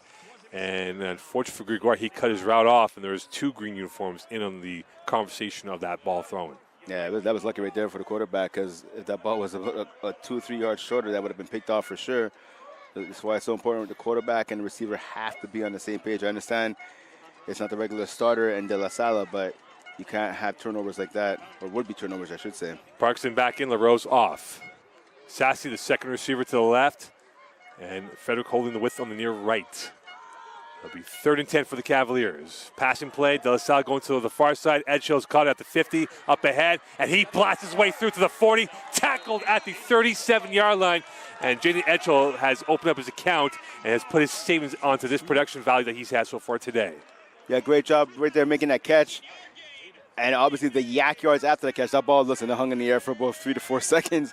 So good job by him. You have to wonder what the DB is doing there. I believe it was 28 right there, the DB for Evan Fournier for the Triads. Not only did he give up the catch, but then he couldn't make the tackle either. Much more productive than the New York Knicks version of Evan Fournier when he was playing for the Knicks last year. Okay, simmer down. And here is De La Sala to the left side. That is called by Frederick. And he caught like a cricketer out there, and that will go for about a 4-yard gain just shy of the 30-yard line with 3:52 left here. Now, Brett, we talk about offense isn't how you don't give too much time to the opposing offense when they come back on here. So is this now a 3.5-minute offense here to try and milk as much clock, get yourself in position to score maybe 3, if not 7 points? I mean, yeah, you do have to be aware of giving too much time to your opponents. But right now, I mean, listen, the Triad's offense hasn't done nothing since their second drive of the game offensively, right? I understand you don't want to give too much time to them, but if you're the Cavs right now, just focus on getting into the end zone. If you leave some time, your defense has been stepping up. You're going to have to ask them to do it maybe one more time to end the half. Shift to the left. Sassy was the intended receiver on the slant, and there was a misconnection with De La Salle and Sassy on that play. It'll be second down coming up here, or third down coming up here for the Cavaliers. So see a substitution here by the Triads, number 33, Isaac Mon. Again, Mon he looked like he was batting up before. He was actually carried off the field by 2 of his teammates, but he's back in the game at linebacker. So Parkinson is off, LaRose is in, and that could have been the flag of too many men on the field momentarily. De La Salle blitz again, looking, pumping, taking off, middle field, the way he goes. He's driving out to the near side, and he's chopped down at the knees, brought down by the human missile in Gunhouse, and it will be a fourth down. And now they're in no man's land south of 3 here, Brent. Do they go for the field goal or try to go for it on fourth down? And Gunhouse right there shooting in like a cannon. Fourth and fourth, I should say, pardon me.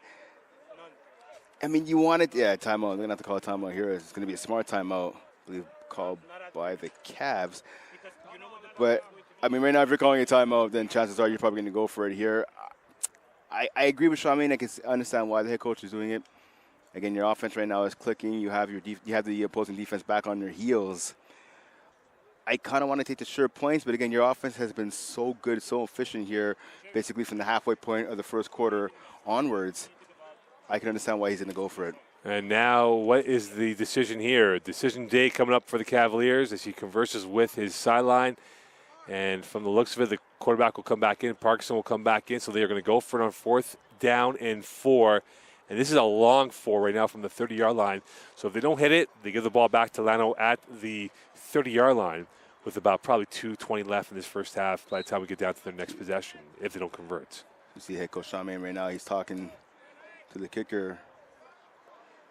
And in Tetro, he was talking to Gavin McGreevy as well, the long snapper. I guess explaining to them why he's electing to go to keep the offense on the field. Unless perhaps maybe to try to draw them outside with the hard count, and then you end up kicking the field goal on what would then be 4th and 9, but so ahead of ourselves. Pivotal moment now in this matchup.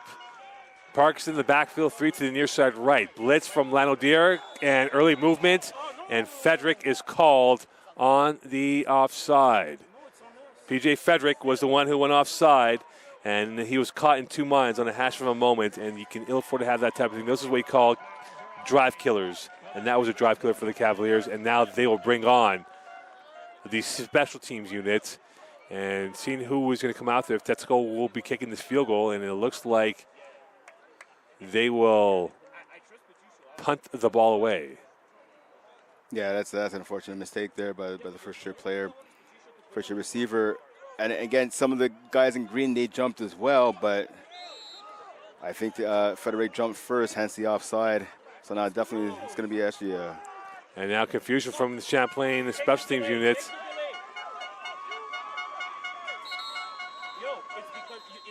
And there was a personnel problem, and it appears this is timeout called by Lanaudière. So both teams have been vexed at each other. Yeah. Not at each other, but to their teams. So Champlain bailed out by a timeout from Lanaudière because they didn't have the right personnel themselves, and Champlain did not have the right personnel themselves. And Lano blinked and called the timeout. Yeah, a little bit of confusion on both sidelines right now. So we thought maybe they'd be going for the field goal. They said they're going to go for the punt. I think that the Triads at Landodier, I thought it was the same thing. I think they thought they might be going for a field goal. And a little surprised at the last second to realize that, no, the Cavs are actually going to be punting here. So it's going to be interesting to see right now. Obviously, both teams now with that timeout getting a chance to get everything proper, everything right. See the punter warming up there, taking some practice kicks, and Patricio Bustos Castro. So now, right now, the goal is to pin the Triads deep. Obviously, if you get it in for a touchback, you get it in for a touchback, but ideally you want to try to get it within the 10-yard line and between the 10 and the goal line. Good snap. And that's going to go towards center field. Returnable up ahead to Belil. He's now dancing towards the far side, stopping, and he's going to get to the far end, flagging the play, so they'll bring this back. And so Lanaudière will probably be in the next door range of their goalpost for this play coming up on the next drive. Well, that's it. I mean, it didn't happen exactly how it was designed, of course, with Lanaudière getting the holding call, but it worked. I mean, so now Landodier is going to take the ball, as you mentioned, probably inside the 10-yard line here due to the penalty, and this is what the Cavs want. So now for the Cavaliers, you have enough time to make a stop and get the ball back, right? Mm-hmm. Or either you're going to get the ball back whether the triage punted to you or they concede the safety. But again, you have to get the stop here. You have to make it 3rd and long and 4th and long for this Lanaudière offense. And right now, live standing Champlain +4 in the point differential against Lanaudière. So points now are becoming scarce and at a high inflation rate of what we're looking at right now. Yeah, the points are definitely crucial. So St. Doge is about 2 yards deep in his end zone. Francois about 3 yards behind him, 3 to the right of the formation. Here is handoff to Francois. He gets out of the hole, and he will be stopped by the second line of defense led by Caleb Sassy, and also brought down by Hurtubise on the play. A good job by Hurtubise coming down from the half-back position to make that tackle along with Sassy. It was a big hole there for Francois to go through, but the 2 men in black and blue right there sealed it up pretty quickly. So now 2nd and 6. I mean, right now, if you're Champlain, you still have a chance you could hold them back right here. You can stop them from getting the first down. They're going to have to come out and pass most likely on 3rd. 2nd and 4 for Lanaudière. St. Doge, hitch pass left, caught, and Bellel gets around the first wave. LaFontaine hung on for dear life like a bull rider, and he brought him down with the shoelaces. And this should be enough for a first down, and that gets Lanaudière out of deep trouble of where they are on the geography of the football field. Yes, definitely. So they're still out of the shadows of their own end zone, technically. But, I mean, listen, they have the ball at the 16-yard line, right? They're still not out in the clear yet. So if you're the Cavs right here, you can stop the run on first down, maybe get your pass rush activated again, and get a sack or get an incompletion. You're back in business. And with that, 1:53 left here in this half for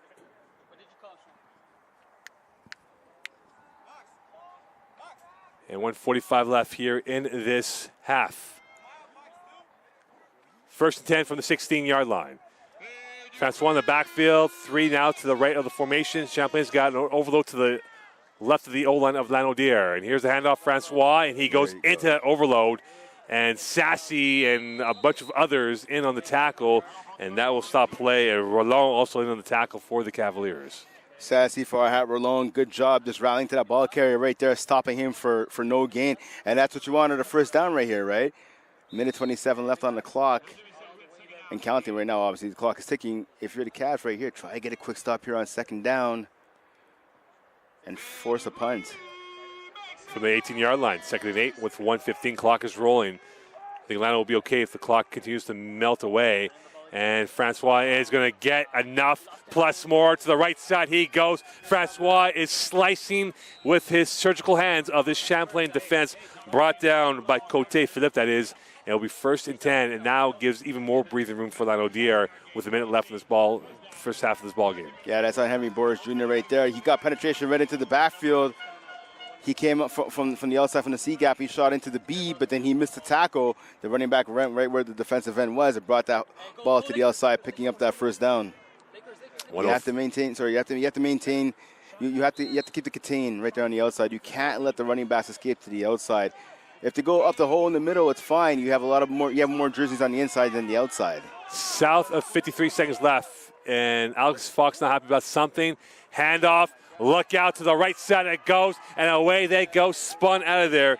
And a big run coming in from Olivier Briette, flagging the play with 43.4 left. And now Lanaudière trying to plead its case and what the play is and was, and that will stop play, and they'll move up against Champlain. So now Champlain, which had Lanaudière pinned deep in the territory, is giving them a lifeline to get themselves in the score zone for maybe a field goal at minimum.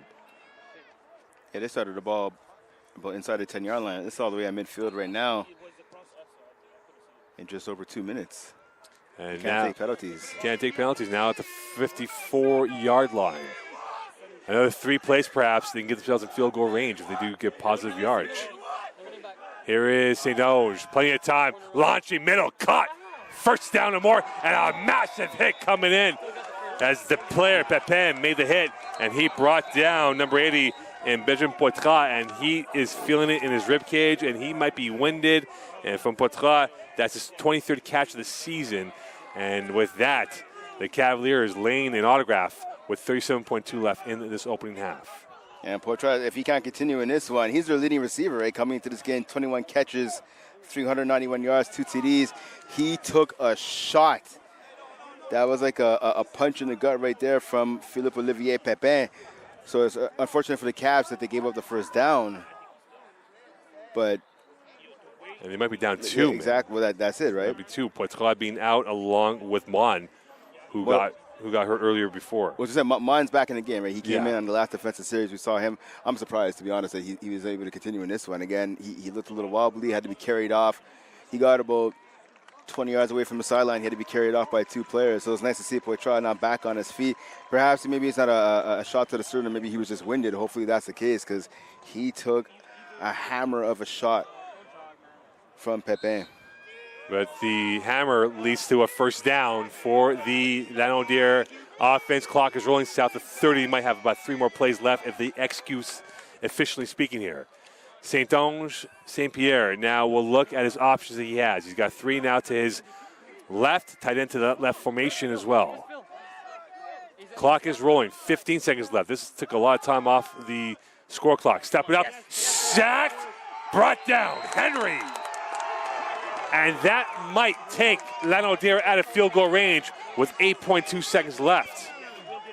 And there you go. Henry redeemed himself again. He gave up that big run way deeper in the triads and the end of the field, pardon me. Able to get around the tackle right there, show a little bend, show a little strength, and come back on the second rush attempt. His first move got blocked. He came back underneath. He did that rip move to get back underneath and bring down the quarterback. That's a huge sack right there for the Cavs. And with that, 8.2 left in this first half. Brembach and Mocon here. Last home game of the schedule for Champlain. Perhaps if they do win today and they win out their game next weekend, they will be the number 2 seed, provided that Victoriaville loses to Ahunsik. And if that's the case to be, Champlain will be your number 2 going towards playoffs in a fortnight's time. I don't know about you, but I wouldn't mind coming back here to host a playoff game and a call playoff game. I mean, listen, the atmosphere right here at Seaway Park 3 is fantastic. The weather is beautiful this afternoon. This is definitely football weather. It won't be nice in 2 weeks, though. Yeah, that's true. That's true. But we could hope. We could hope. We could hope in 2 weeks. That, Yeah, listen, it was cold most of the last week or two. It's been cold. Today is like a summer day for the most part, right? It's like a late summer day. Let's hope the weather could hold off for a couple weeks longer before we get into the cold and misery of late fall and eventually to early winter. So with that, it will be 2nd and 15 with 8.2 left here. They can probably get 2 plays max out of this. Could they get themselves in field goal range for a shot for 3 before the halftime whistle blows?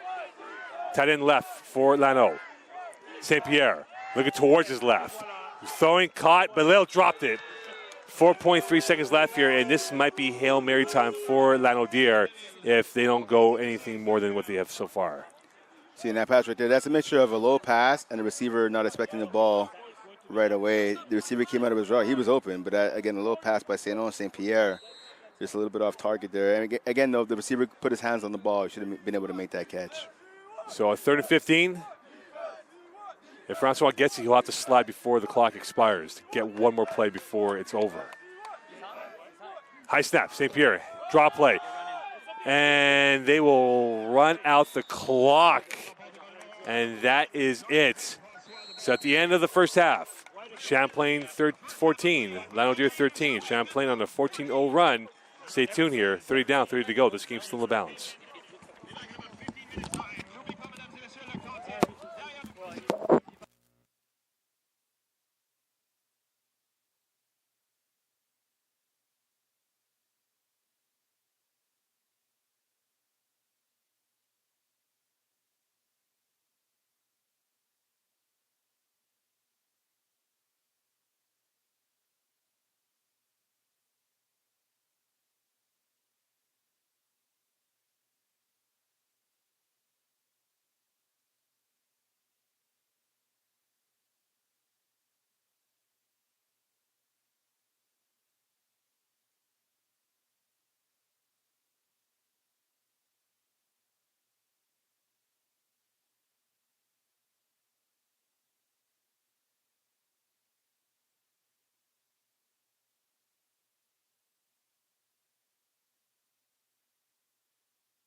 Champlain receives, okay.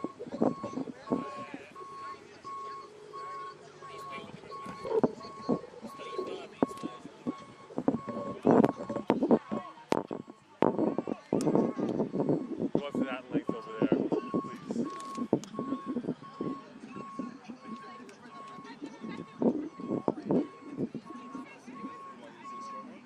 Yeah, because scoreboard clock is not functioning. We're good, guys. All right, good luck, guys. All right, welcome back here to second half action. Brent Bach and Mocha as we get ready for the final 30 of this game. Still in the balance. Champlain, Lanaudière. Brent, what are the keys for Champlain to, with them holding a 1-point lead, to get this victory over the visitors from Lanaudière? I mean, their defense has to continue pitching the shutout that they've pitched since about the halfway point of the first quarter. As, again, the Trias started off with a 13-0 lead. And after that, it's been pretty much all Cavs offensively and defensively. So, again, it's stuffing the run, getting some penetration into the backfield. The Cavaliers have done that, but they have to make sure, as I mentioned throughout the first half, they have to make sure they make the tackle. We saw Boris Henry Jr. make a couple of tackles, Caleb Sassy in the backfield, keep on getting the penetration. And on the back end, they've had tight coverage for the most part. The only things that the Trias have been able to be successful with, at least in the passing game, is a couple of slants here, a couple of hooks. That's okay. You want to give those up, but you got to make sure you shut down the deep ball. And we'll see now how this plays out for Lanaudière, because they got off to a blistering start of 2 for 2 of touchdowns, and since then they've been in fast. So it's been fast or famine for fast or famine. Thank you very much. That's the female. I was meant to say famine over there. And now with the second half about to get underway here, Champlain will go right to left, and Lano will go left to right for the second half action here. So 30 down, 30 to go, 14-13 lead for the Cavs. Still in the balance right now of who could get number 2 by the end of the business day. And an onside kick, that's going to be recovered by Lanaudière. And cheek and class from Alex Fox to get momentum back on the side of green. And Champlain were bamboozled on that onside kick. Gabriel Gunhouse right there, and you can tell the Cavaliers, they just weren't expecting that. A lot of the upmen right there, they were just standing there, weren't sure what to do. I mean, the ball only has to go 10 yards, and the kicking team could recover it. So that's a lack of awareness right there by the special teams for Champlain. Clinical on that, it worked. And now Lano gets a free possession on the opening play of the second half, down by 1. So what does Champlain do? Can they recover from this mental lapse on that onside kick? Here's the handoff. Francois will smuggle his way through. Roland in on the tackle for maybe a couple of yards on that play. And it'll be second down coming up here for the visitors from Lanaudière. Yeah, Roland was there along with Farhas. Farhas had a really good game so far, making a number of tackles and penetrating the backfield yet again. So we've seen some injuries, obviously, with the Cavs missing a number of players this afternoon, but some of the other guys, some of the backups especially, are stepping up.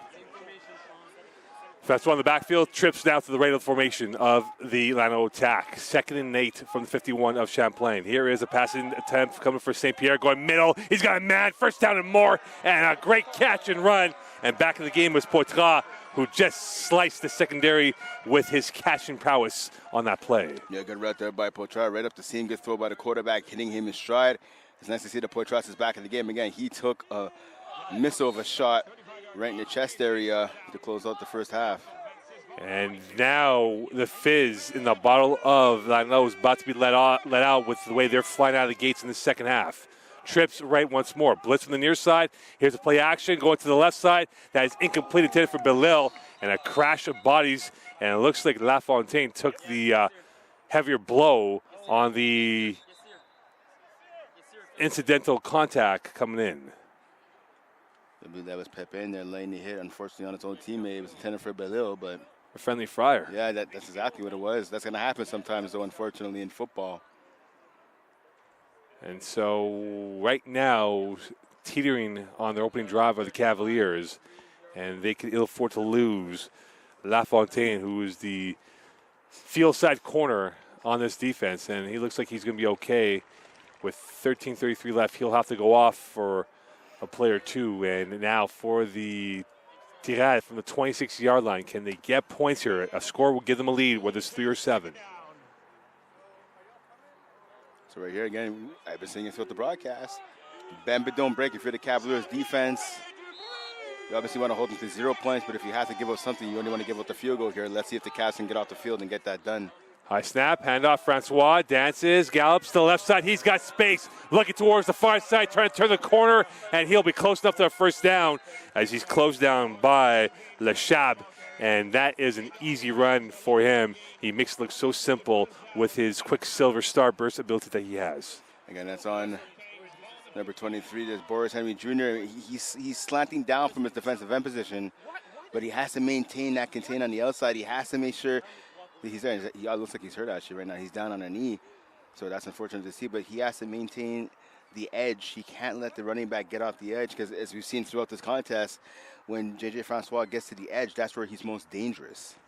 Henry will be brought off. They'll bring in some reinforcements here, and right now for the Lano offense, they are flying out of the gates. They have liftoff on that onside kick, and you see right now the angst from this team in black and the confidence oozing by the team in green right now in this drive. Yeah, before obviously the Cavs were playing on their toes, now they're playing back on their heels defensively. But again, they still have a chance to make a stop here. You can try to force a turnover, or at least at the very worst case scenario for the Cavs, you hold your opponents to a field goal here. You have to make sure you keep them out of the end zone, though. That's the most important thing. Here's the handoff, open hole, look out, in for 6, touchdown for Fournier. And right that, Lano catches in on the onside kick, and they get the touchdown. His 20th carry, that puts him over 147 for the year, and his first touchdown at a critical juncture, 19-14. Do you go for 2 now, Brent, or do you wait for that opportunity? I go for 1 right here. I mean, it's been a while since the Triad scored some points, so you just want to take ideally what would be the easier one. I mean, obviously they missed the extra point earlier, but you have to make sure your extra point game is on point as well, so you try to go for it again here. And we talk about the game against Victoriaville here a month ago, where it was a score for score. Champlain threw a pick 6, and Victoriaville went on a 31-0 run. Score for score, Lanaudière onside kick. They get the ball. They score now. You wonder now for the psyche of the Champlain team, can they recover from that onside kick and keep themselves focused with a full 2 quarters left in this matchup? Well, I mean, we saw earlier, right, in the contest, they were able to respond after being down 13-0. So 1 onside kick, which led to another touchdown for your opponent, shouldn't be the end of the world with basically almost the entire 3rd quarter left to play, and obviously the entire 4th quarter still to go on their way down the road. But it's one of those things for the Cavs right here where they did the big things properly, right? They came back from a deficit. They got the run game going, they got the pass game going, but it's the little things. It's field awareness. It's aware of what's going on. And the onside kick right there, it was showing them. It's a lack of awareness. Again, as I said right after it happened, the Triads kicked the ball, and they had about 3-4 players around the ball. The Cavalier players, the up men, the blockers, the first line of defense, they were just standing there. I understand it's not the hands team on, right? But you have to be aware of what's happening and where you are in the football field. Our onside kick is a smart call by the Triads coaching staff, but you have to be aware and you have to make sure you jump on that ball. Well, now they have to be much more aware because it was Carvalho who was the man that they hit that onside kick. We'll see how his eyes are going to be. You can see now Lano really revving up their vocals. 12:56 left here in this 3rd quarter. And a monster drive coming up perhaps for the Cavaliers. Returnable now on the near side coming up ahead is Gregoire. He's got space, he's got a hole, and he makes a fabulous return, and he's brought down inside, or now at the 46-yard line exactly. So Champlain will get excellent field position on the opening drive of the second half. You see, and there you go, and that's a big response there by the special teams. Look, they had that blunder on the onside kick, but a huge return, a 32-yard return right there by Emile Gregoire, one of the most electrifying players, on this offense. So now if you're the Cavs, right, you have the ball at your own 46 line. It's a lot less of a field you have to march down to try and get a score. So that touchdown by the Triads gave their sideline, gave their team a little bit of life.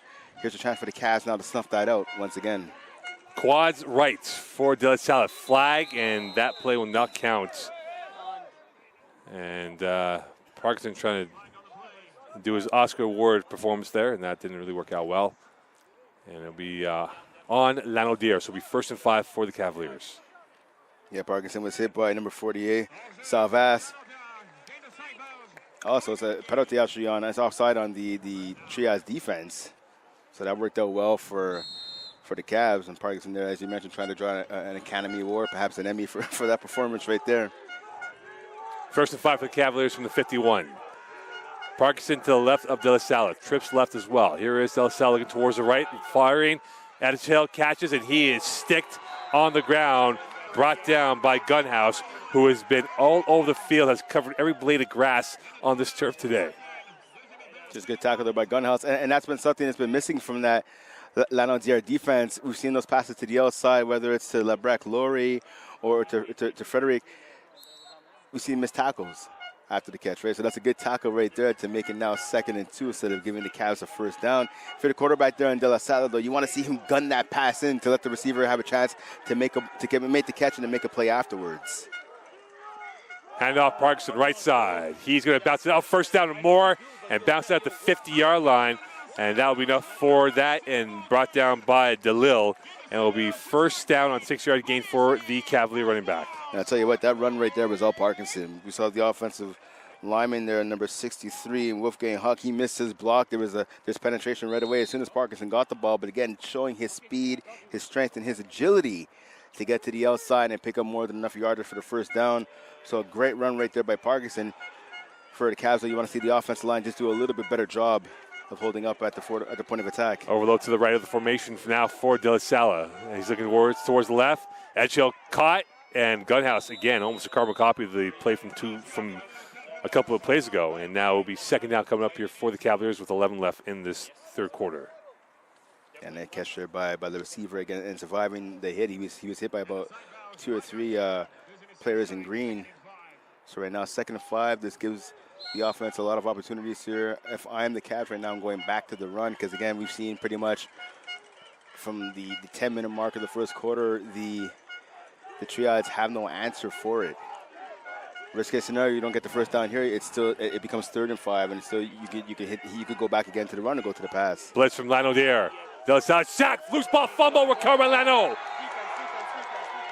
Brought down by Lord and recovered by Lemire. And they brought the house, and the first mistake comes from Champlain.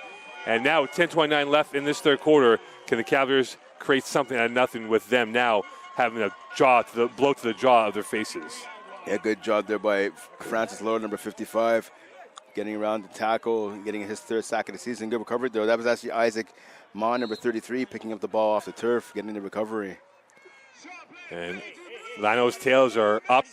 They're hunting and hounding, and now you wonder if this drive could definitely be pivotal in the overall landscape of the division if they do score points. St. Pierre looking towards his right, plenty of time. He's rolling to his right. He's flushed out to the near side. He's going to take off midfield, out of bounds, and he'll go out at the 54.5. And that will be a second down coming up here. And right now the Cavs cannot get a pass rush on the quarterback for Lanaudière. Yeah, it's been a problem again. Going back to the beginning of the season, they're trying to replace Francois Richer, their best defensive end last season, and obviously going to play at Concordia now this season. And they've struggled to replace the production that he had last year. I believe 6 sacks, leading the Southwest Division. So it's obviously the next man up. So guys like William Roland now, who's playing at the end, Casey, Henry Boris Jr., these guys are going to have to step up and get some sacks. Here's Francois stepping up, and he is stepped up by a gang of black uniforms. Roland in the tackle, Lavasseur in the tackle. You can pick any of those guys. Caleb Sassy as well in the tackle. And it'll be 3rd down coming up here in 5 for the Lanaudière offense. That's a good job stuffing that play right there. And we see right now J.J. Francois a little slow. He's making his way to the sideline. A little slow jogging over there. No-huddle offense again for Lano. Tight end right. Trips left. Money play for the Lano offense. Handoff, even, lovely move, and he'll get the first down and more, and he will go out of bounds. And like that, a lovely run after contact by Even Fournier, and this will be first down for the Lano offense. You saw Roland right there. Usually a defensive tackle. He was playing defensive end on that play. He lost contain the line of running back to get to the outside, but I'll tell you what, despite giving up the first down, the Cavs were lucky right there. We saw there was an uneven match there on the outside to the left-hand side of the quarterback. There was 3 receivers, only 2 DBs. The linebacker there, Farhat, he went over, but he went over late to cover the receiver. So it's lucky for the Cavs that the Trias stuck with the run. Handoff, Fournier bounces to the left, and he is brought down by Caleb Sassy by the uniform. That size small got stretched out to a large on that play by Sassy for TFL. Now, that wasn't exactly a textbook tackle right there, but by any means necessary right there, dragging him down, the running back by his jersey. Good job there by Sassy. Francois back in, Fournier off. And so far, Lanaudière has kept it simple, but it's been effective. They're up by a score 20-14 with 8:23 left here in this third quarter play from Seaway 3. And this being a 2nd and 11 from the 46. Francois behind St. Pierre, trips right, empty backfield. And here is St. Pierre looking towards his left, launching, going to left corner, and incomplete, intended for Francois Levasseur into the coverage. And that will bring up a 3rd down and 11 and a money play now for the Cavaliers coming up. I'll tell you what, as soon as I saw that ball come out of the quarterback's hands, I thought that Elliot Levasseur was going to have a chance for interception right there. Good job by the receiver, kind of shielding the defender from the ball. Again, that was just a bad pass. And this is why we don't see Lanaudière going deep too often. The quarterback, he's able to run and able to make all the short and immediate throws, but he struggles to go deep. 3rd and 11. Could Lanaudière extend this drive? Tight end left. Francois, play action. Looking for the screen. They got it. And looking now, going towards and stopped rather quickly was Dumais. And that will stop at 4th down. And now a situation for Alexander Fox. Does he punt? Does he go for the field goal? It's 4th and 5, 7:27 left here. And there is an injured player, and that is Tannehill. You hate to see that. Second time the big man is down due to injury. He's able to get back up under his own power now. It looks like hopefully he's going to be okay to continue. But a good job right there by Farhat and Sassy, snuffing out that screen. Some of the players look like they bit on that play action fake to the running back, but able to rally to the football right there, again, led by Sassy and other than Farhat to just make sure they brought down that tackler before, ball carrier, pardon me, before he was able to pick up the 1st down. And now they're going to keep the offense out there, and they're not budging at all. So with 7:26 left here in this third quarter, St. Pierre has a chance to give his offense another extension on this project that they have right now, try to score points. 4th and 4 from the 44. Could Champlain hold serve on defense and get the ball back? It has been a plan that's gone awry for them in the second half. Watch out. I think they could be trying to draw them offsides on the hard count here. And you can see the staff saying, watch the ball, and they are taking their time here. St. Pierre, and they're trying to draw them offsides, Brent Bach, and as you called it. Your one shining moment as a defensive coordinator comes through big time. So they'll take the delay of 5. They'll punt the ball away. They'll play the field position and try to win that GPS battle of having the ball pinned deep inside the Champlain territory. Yes, a good job again. Good discipline right there by the Cavs, right? Not jumping outside. Obviously, we called the game Friday night. We saw a lack of discipline hurt one team. But, again, that's not happening to the Cavs right here. So good job right here by this defense, forcing the opponents to punt. The Cavs are going to get the ball back now. Let's see if they can get some points on the board. 6:58 left here in this third quarter. So Champlain down by a score. Again, a win by either side would put them in the pole position of number 2, depending on what Victoriaville does against Ahunsik this afternoon. That's a high snap. That's going to be punted away, and that's a shank. That ball's live. The punter can recover it. And that will stop it right there. It did not pass 10 yards as Pilon shanked that ball. And Alexander Fox not happy with how that played out for his team. Yeah, there's definitely a bad punt right there. Not what Lanaudière drew up. So let's see now if the Cavs can capitalize on that special teams blunder by the triads. So with that, Champlain back on offense. Now we'll see the psyche of De La Salle. How it's now, because he had the strip fumble that was recovered. How will he recover from the situation and try and keep this offense moving forward? So LaRose and Parkinson, the power backs in to the left and right respectively. 1st and 10. Here's Parkinson going to the right side, and he is going to grind his way up ahead. Mon on the tackle for maybe 2 yards in the play. Yes, so Parkinson again trying to string that play to the outside. Almost able to take it upfield, but a good job by this Lanaudière defense of preventing that from happening. So 1 yard gain, 2nd and 9 with 6:15 left here. So right now for the Cavaliers, they have not had much time on the ball yet, and right now they are stuck inside their territory. All it takes is one moment. And could this moment happen on this drive for the Cavaliers? Edgel occupying the width in the near left. Trips left as well. Here is the handoff. Parkinson to the right side. Dancing Parkinson. Fumble! Recovered by his own lineman. He was recovered this time by Josh Elliott. And this will be third down coming up. And if you remember a month ago, he had 3 fumbles, Shamar Parkinson, in that win that he had over Shawinigan. Yeah, definitely. Ball protection has been a little bit of an issue for Parkinson. But again, that's some of the trade-off you have. You don't want to take his flash and dash out of the lineup for too long. I say this as he made his way back to the bench now. Again, he has to protect the ball, but again, the explosiveness that he brings to this offense, you can't live without for too long. Pass from De La Sala. Overthrowing, intended for Sassy, and that was in a triad of green uniforms. And now a fourth down coming up, and now Brent, this offense is really stagnated. You go back to that P.J. Frederick offside that they had on that 4th and 4. They've not really moved the ball since then. Yeah, you're exactly right. I mean, this offense, they went into the halftime break, right? You figured they toss some things out, and come up with maybe a new game plan because they look great in parts of this game and for the majority of the first half. But again, that hasn't translated over to the second. But don't forget, it was a slow start in that first quarter for the Cavaliers offense. It's been a slow start here in the third. Hopefully they can continue the trend now of going in the right direction and finding that little spark and energy that they need to move the ball. And that ball will take a low liner. It takes one hop over the head of Belil. Takes a lovely hop for Champlain. Belil now to the near side, center field. Here he comes up ahead. He's got space, and he is going to get hopped, and there's a flag up as well. And that will stop it right now. But Lionel back on offense with 4:50 left here in this third quarter. Actually, 2 flags were flowing.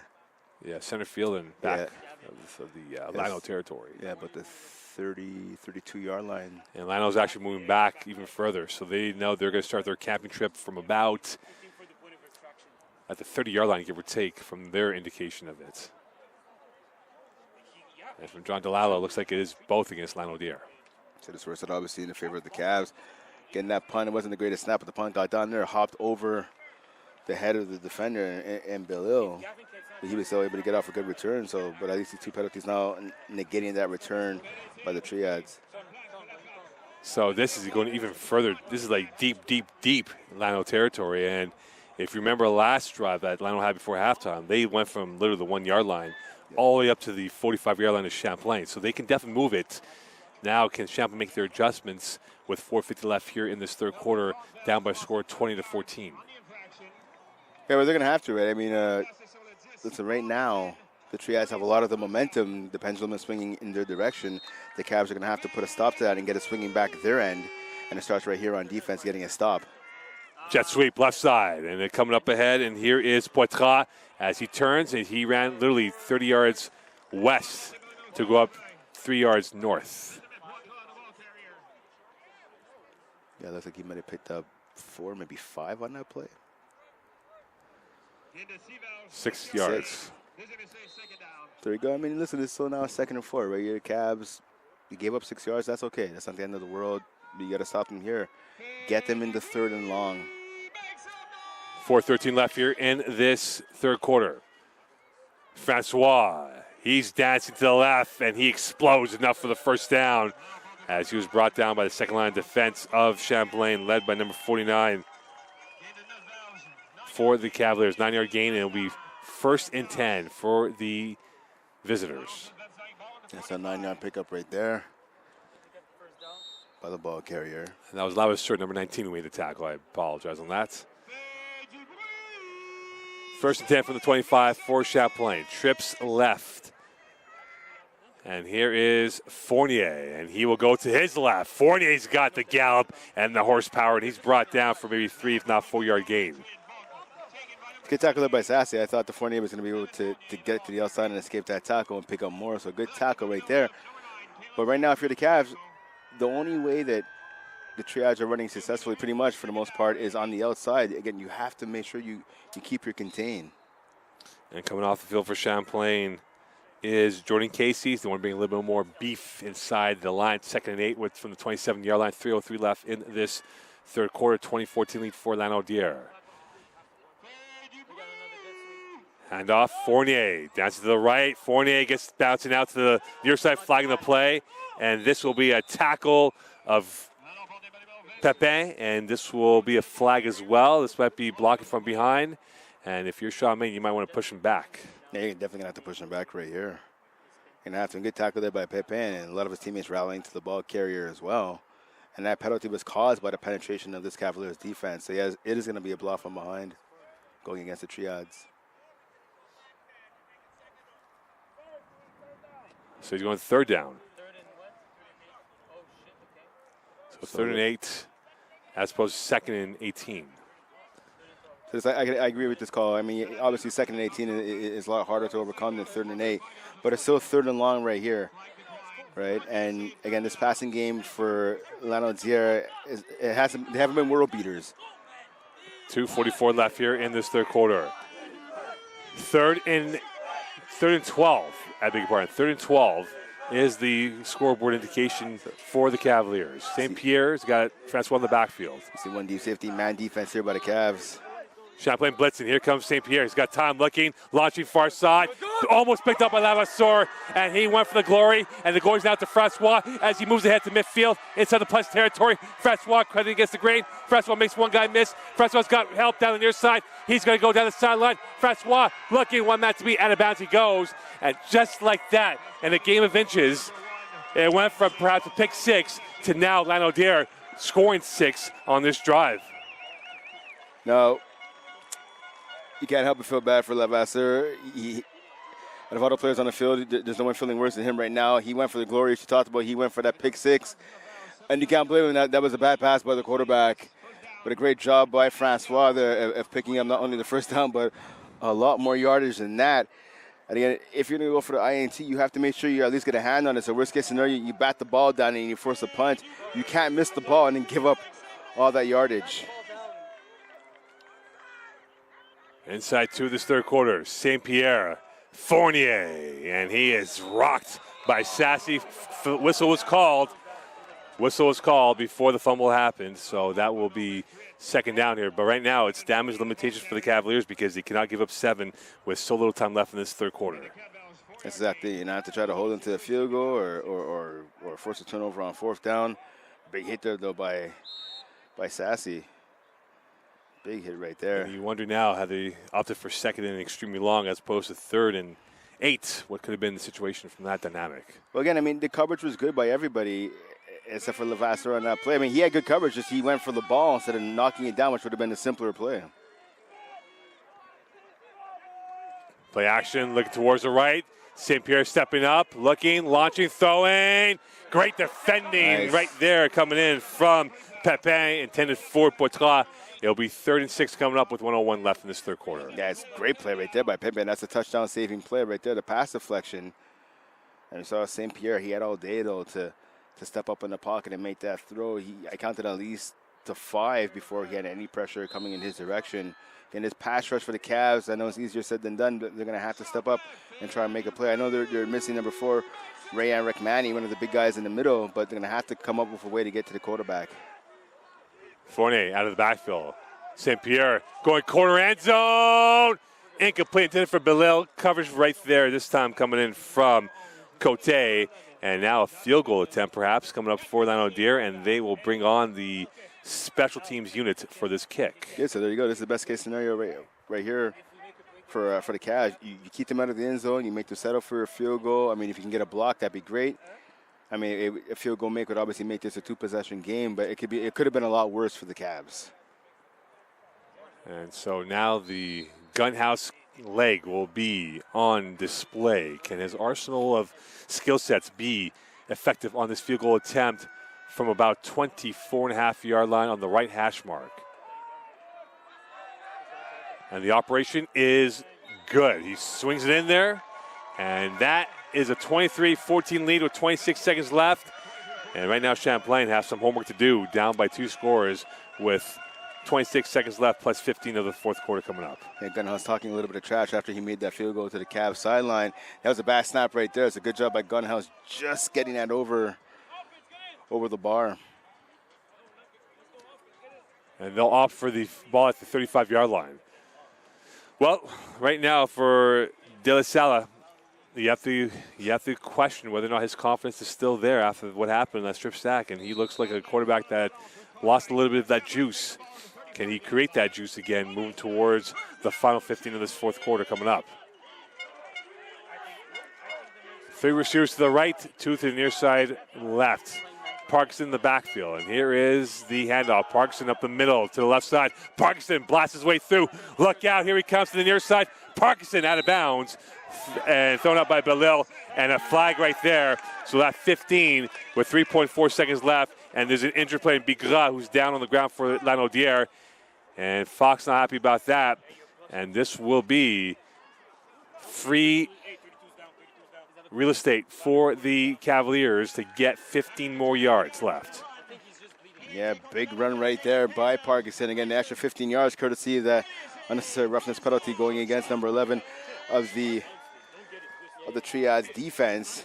But I think the bigger concern right now is the injury to, you mentioned Mo, to number 32 and William Bigra, one of the leaders on that defense. Looks like he's favoring his left shoulder. Might just be a stinger. 3.4 seconds left in this third quarter. Champlain getting a lifeline given to them by Parkinson and that extra 15. LaRose in the backfield. 7 in the box now for Lanaudière. Here's LaRose to the left side, and he will get nailed. And there's a flag in the play as well, as both teams going at it, and you can see the extra words coming in from Dylan Boucher. And who will this call be against? And this is going to go against Champlain. Holding. Yeah, it's going to be an area holding for sure. So just like that, Champlain takes 1 step forward, and they go 3 steps back on this sequence. Yeah, that's big. That's a loss of 10 yards right there. It's not going to make it 1st and 20. And the lack of discipline by Champlain has cost them some yards on that play. And could they get things organized now with this being the last play of the untimed down of this third quarter? 1st and 20 from the 49-yard line. De La Salle looking towards the left. He's going deep. He's got Fenrick. And incomplete. He mistimed his jump. And Gunhouse was into the coverage, but that ball kind of died out. He had a step or two on Gunhouse, but that ball did not have enough zip and was undershot from that throw from De La Salle. Yeah, definitely. I mean, the spiral was beautiful, but you have to hit that receiver in stride. That receiver had at least 2 or 3 steps in Frederick on his defenders. And again, he mistimed the jump. I mean, the ball still got to its intended target, but again, Frederick mistimed the jump. So a bad throw and a bad jump there, and a bad combination right there between quarterback and receiver. And that's a blown opportunity for the Cavs because that could have been 6.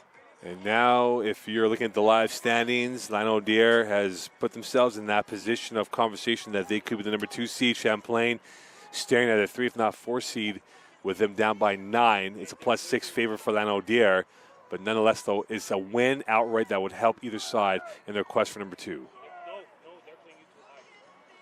So LaRose goes off, and Shamar Parkinson is in the backfield. So right now from the Cavs, obviously you want to hand off the ball here, or you can maybe run a screen. You have to get the ball in Parkinson's hands.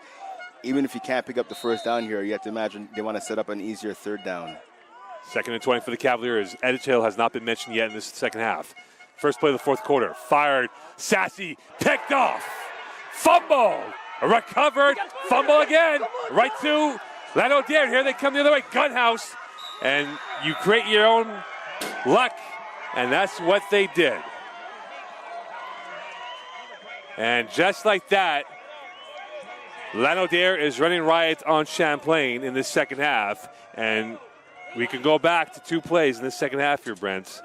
The onside kick and that strip fumble, and now that INT, and Champlain are on the corner of the ring trying to get out of it. Yeah, unfortunately for the Cavs, it's been a series of mistakes here in the second half. I mean, even right there, right? We have the INT. Looks like the receiver cut his route short. He should have jumped up and at least put defensive back on that play to try to bail out his quarterback. The INT's throwing, then there's a fumble. Then there was a second fumble, and it's just the ball's bouncing the Triad's way, and they're able to recover both fumbles right there on one play. St. Pierre handoff, Francois. It just feels like his navigation system just finds the positive yards in the second level, and that time his Ferrari was up and running over that play. Yeah, good run right there. He showed patience right there. The hole wasn't there initially. He waited, shuffled a little bit to the left, to his right, kept his feet moving, and then was able to finally bring it upfield, at least pick up a good gain right there, 6 yards, now setting up 2nd and 4th. And this could be a kill shot now for Lanaudière if they can make this a 3-score lead, up by 9.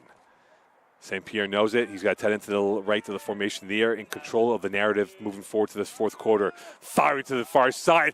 Almost picked off. Lavasseur went the safety route instead on the back down against Francois to make it a 3rd down coming up here in 4. See, and I think Lavasseur might have learned his lesson from before, but you know what? On that play, you want to see him try to go for the INT, because at least if he doesn't come up with the INT, his body or his hands are going to knock down that ball.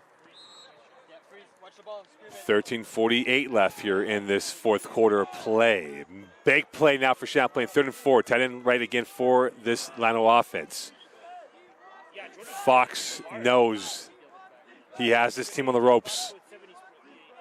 St. Pierre. Handoff, play action, roll to his right. St. Pierre's got time. Firing corner.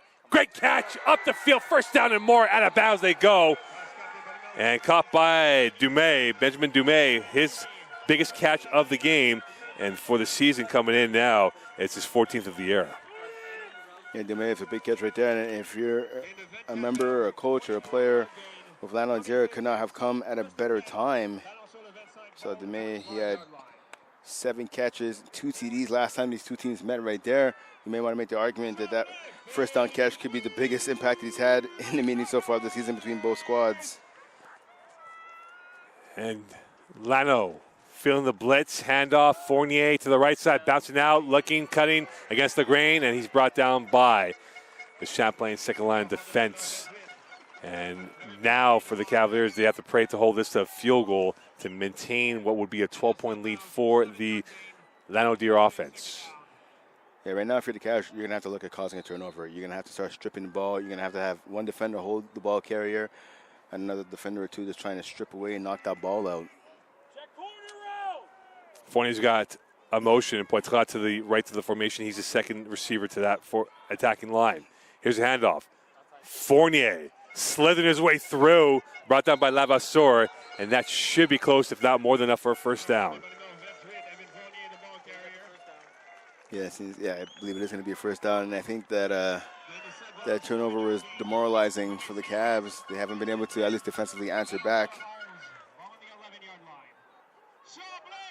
And now St. Pierre, handoff. Fournier bounce to the left, cutting. Fournier brought down by Lavasseur, saving the tackle, saving a touchdown here, and what could have been a kill shot for Lanaudière. Good job. Injured player on the field. Caleb Sassy hurt. Yeah, 12-yard gain right there on that run by the Triads. 3 plays. Brent, the onside kick, strip sack, and the interception could book their tickets for Champlain on the road in the playoffs in a fortnight's time. Yeah, it's unfortunate. I mean, listen, the Cavs were a team that came into this game extremely banged up. They're missing their top 2 quarterbacks. They're missing a number of players on defense, a couple on offense as well. But they still have opportunities. I mean, listen, this game is far from over, right? I mean, they're down 23-14. There's like just inside of 12 minutes remaining in the 4th quarter.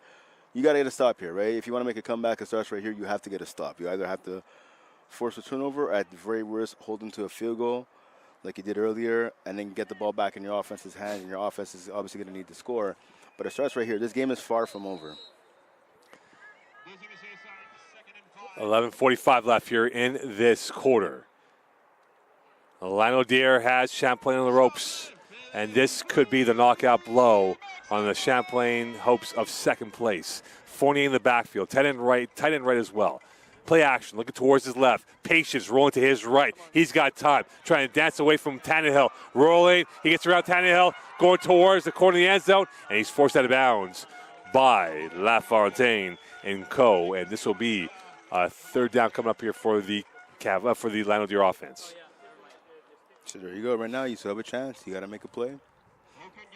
3rd and 5, you have to make a play. You have to stop your opponents from getting that 1st down and extending the drive. Because, again, right now, there's 11 minutes, 21 seconds remaining on the clock. Well, now 11:20 and counting.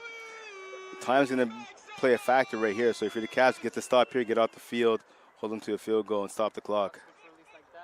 Handoff, Fournier, right side. Could this be the passport to 2nd place on that touchdown? And now a 29-14 lead. Champlain takes a blow to the jaw and might not get up from this moment right now. There was a big shot right there. Could be the knockout blow that you're talking about. I mean, obviously, the Triad shredding the Cavs defense via the run. But again, there's still plenty of time. We've seen crazier comebacks before, right? So, I mean, there's still lots of time. But the Cavs, they have to get back to what they did best on offense, at least in the first half. They have to run the ball effectively, and the quarterback, he has to shake off the malaise, if you will, the spell, if for lack of better words, has been put over this Cavaliers offense. Again, we saw a sack strip, we saw an INT. He has to just go back to the short passing game. The O-line has to do a better job too, giving him some time. They have to give some time to this young quarterback. Again, he's a third-string quarterback coming in. He's had limited experience this season. He needs his players up front at the O-line to step up and make some blocks, and he's going to need some receivers to step up and catch the ball and make some plays for him. This heck has been on Champlain since the start of the second half. They're now been outscored 17-0 unanswered in this second half. And now for the benches, you can see the smile, the panache being expounded by Lanaudière, and for Champlain, it looks like a funeral that they're about to attend at the end of the game here with 11:03 left, down by a score 30-14. And now this is the ultimate great escape for them. Can they put together 3 scores to win this game? But right now, Lanaudière has had the hammer, and they've nailed that potential final piece of the coffin away.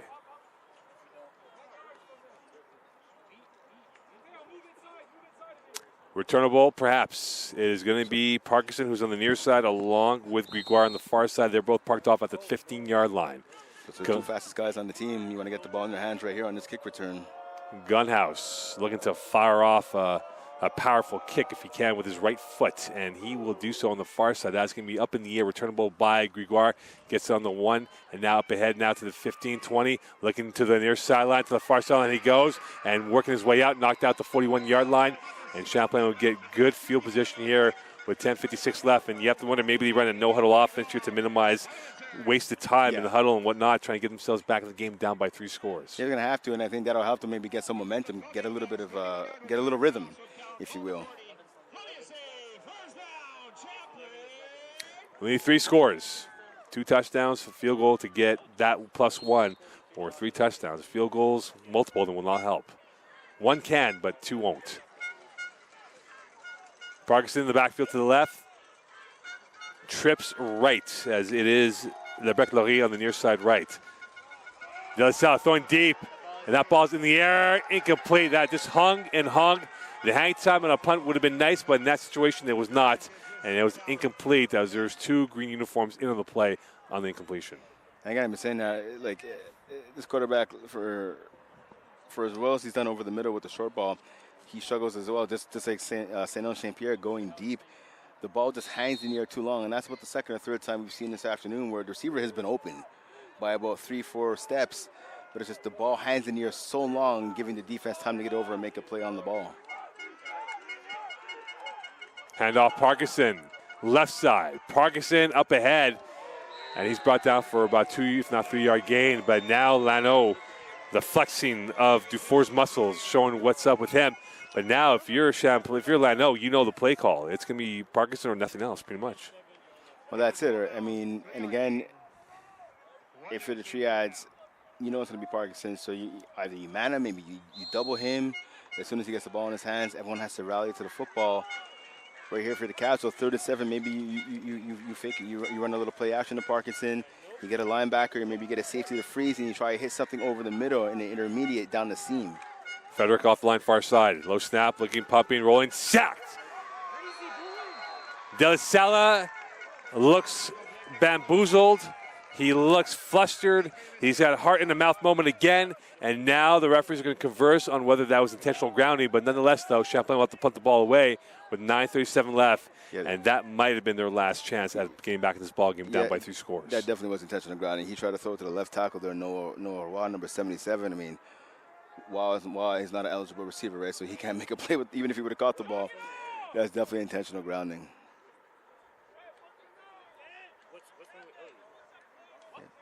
And there you go, the call's made. So with that, Champlain, it's no longer a hill to climb, it's now a mountain to climb in this situation. And it looks like Lanaudière is going to be on their way to their 4th victory of the season. And that will put them back into that conversation of maybe the 2 spots.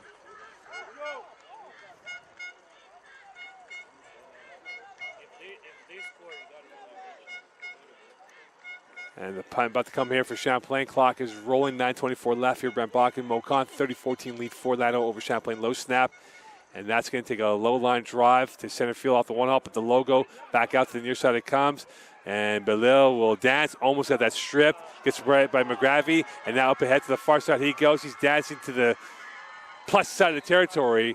And he went about 20 yards east direction, east-west, and got about 5 yards plus. And with 9:05 left, this Champlain team just needs a prayer, needs a miracle to get back in this game. Yeah, definitely. Big tackle, though, right there by Chris Robbins, number 3, one of the graduating seniors in his lineup, because he stopped the returner from having an even bigger gain. That game actually could have went to the house, so a good stop right there on special teams by Robbins.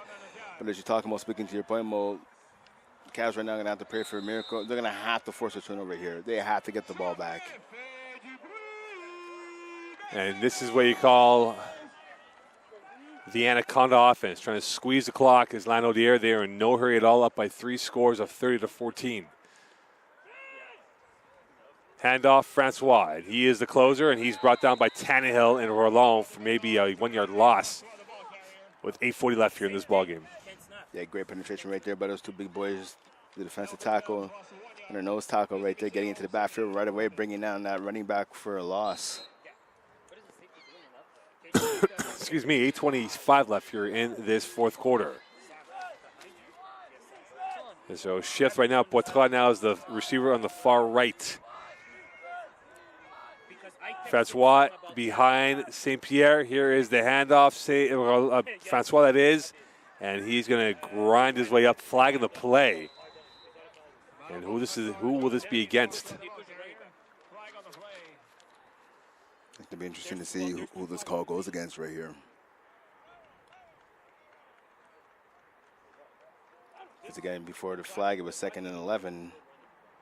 This flag goes against the Cavs. It could be. It looks We'll like. see what the call is from John DeLallo. It's going against the Cavaliers. Yep. So a free first down, 8:06 left here. And Champlain's hopes of home field is slipping by the 2nd. That 15-yard penalty right there, unnecessary roughness going against the Cavs, and that's not what you want to have happen right here at such a crucial time. Again, you're trying to get off the field and get the ball back to your offense.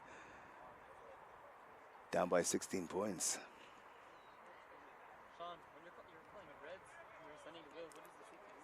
So now at the 33-yard line, St. Pierre, Fournier in the backfield. He's got a tight end in number 62 in Corbet, who's now the left side of the formation. Handoff, Fournier left side. Bouncing out. Fournier, well defended by Hurtubise as he went step for step, kept his leverage, and got him down for maybe a 1-yard gain coming up.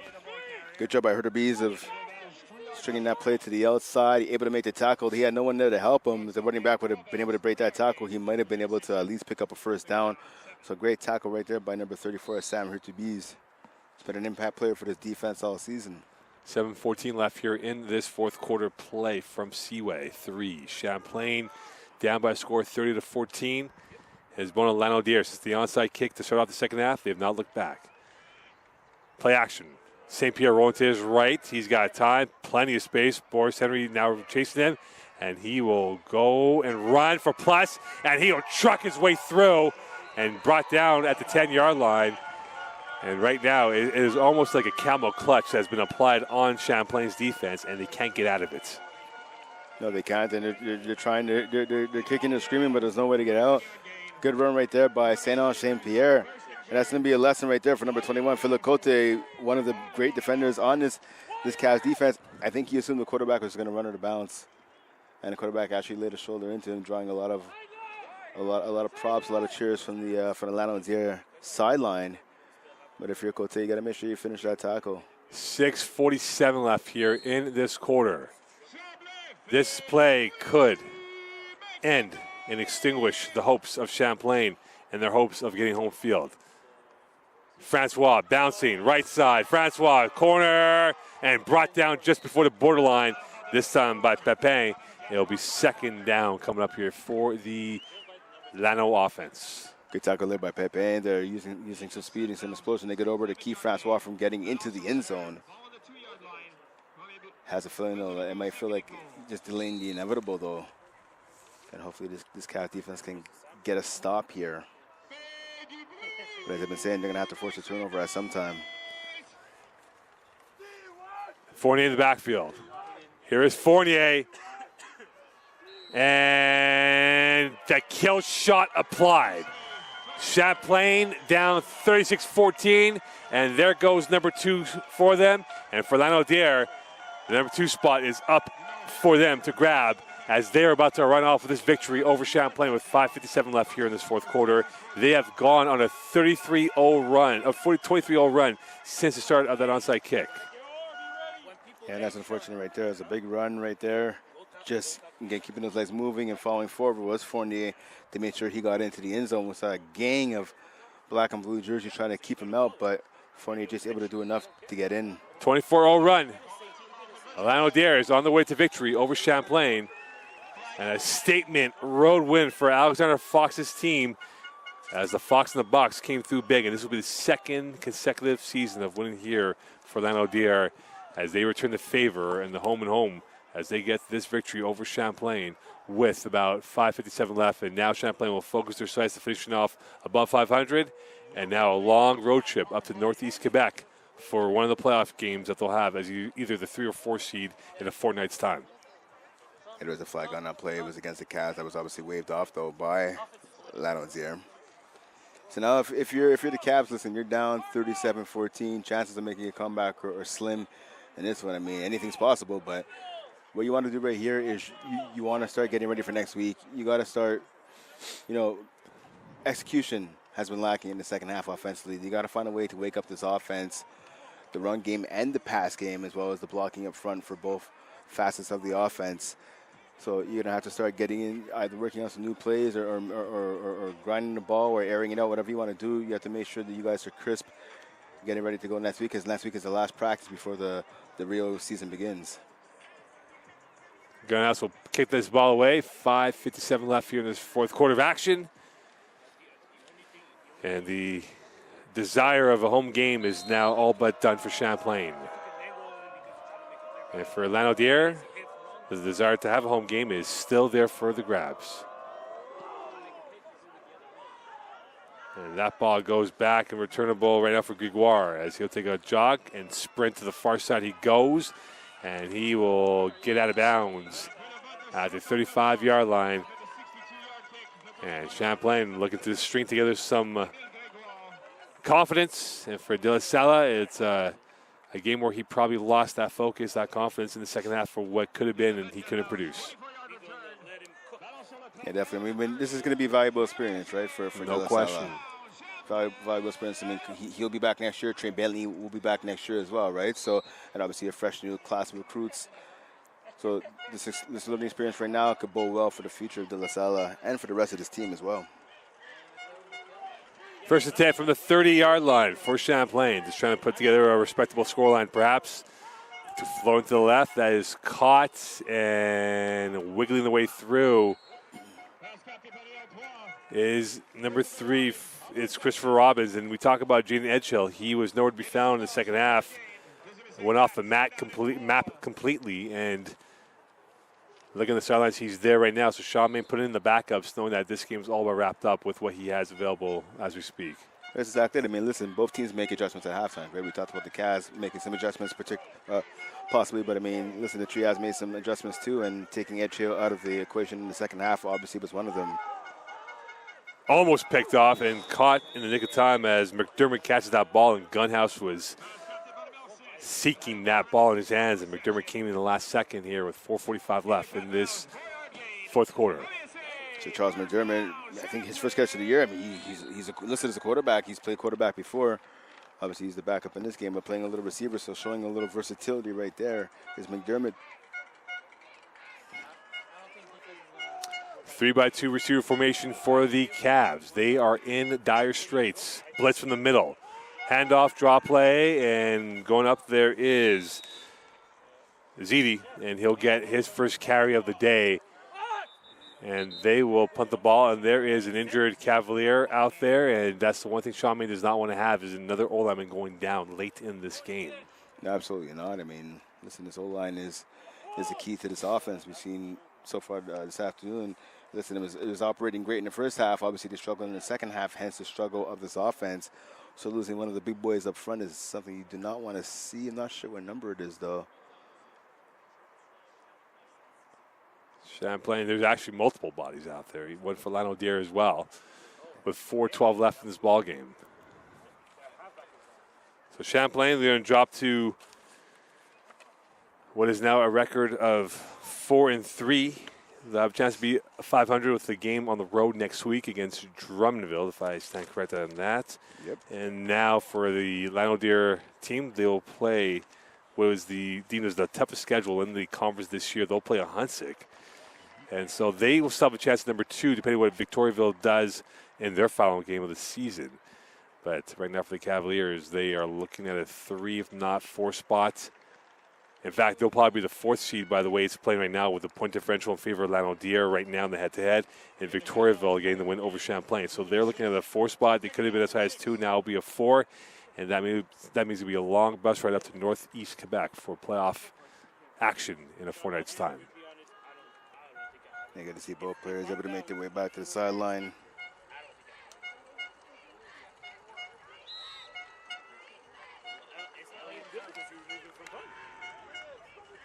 Handoff, and nothing but grass.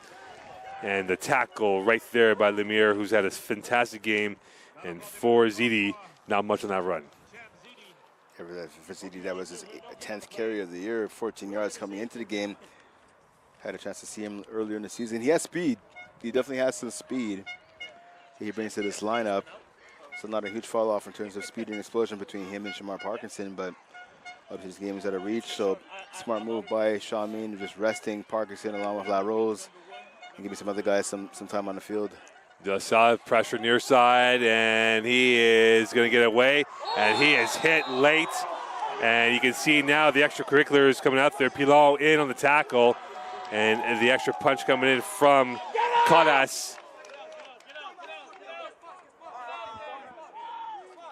And La Rose wanted to get in there as the 3rd wrestler in a main event match, and that's not going to be the case. I think the flag's going to go on Anthony Kotas, the right tackle there. He wasn't happy that his quarterback takes such a big hit late. So 4th down for the Cavaliers. At this point now for Champlain, with 3:22 left in this ball game, it's just a matter of, again, damage limitations from a body standpoint and scoreboard standpoints. That's a punt coming up here for the Cavs. I mean, listen, right now, Champlain's playing for respect right now. You don't want to give up any more points. You know, points matter. Obviously not in the standings right now in terms of the head-to-head with Lanaudière, but, you know, it's a matter of pride, right? You don't want to give up any more points. So let's see this Cav defense to come onto the field and at least try and get a stopper and keep Lanaudière from running up the scoreboard. So Yoni Pierre Brassard will be the returner. So Alexander Fox will bring in his supporting cast out for the final 3:20 of this ball game. 37-14 was a statement win by Lanaudière over Champlain. And a timeout call by Fox with 3:13 left here in this ball game.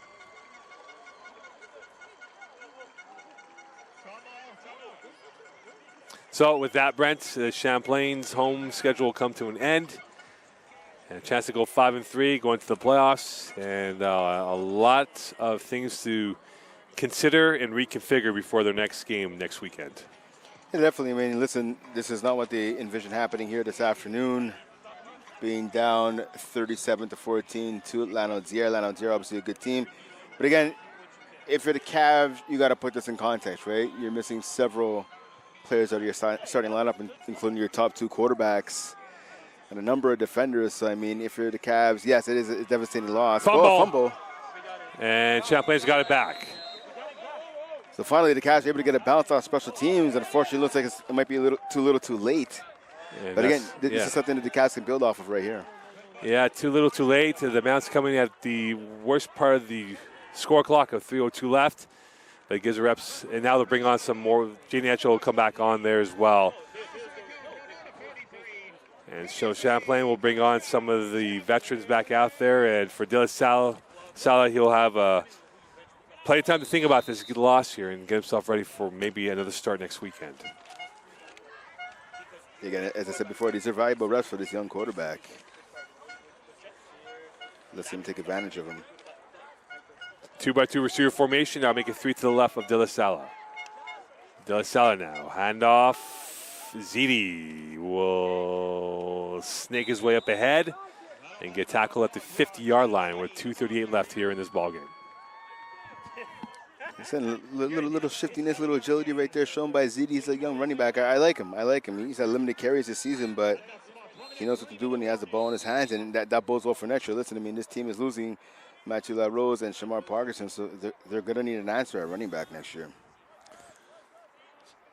And they'll waive the 3-minute warning, and they'll get this back on track.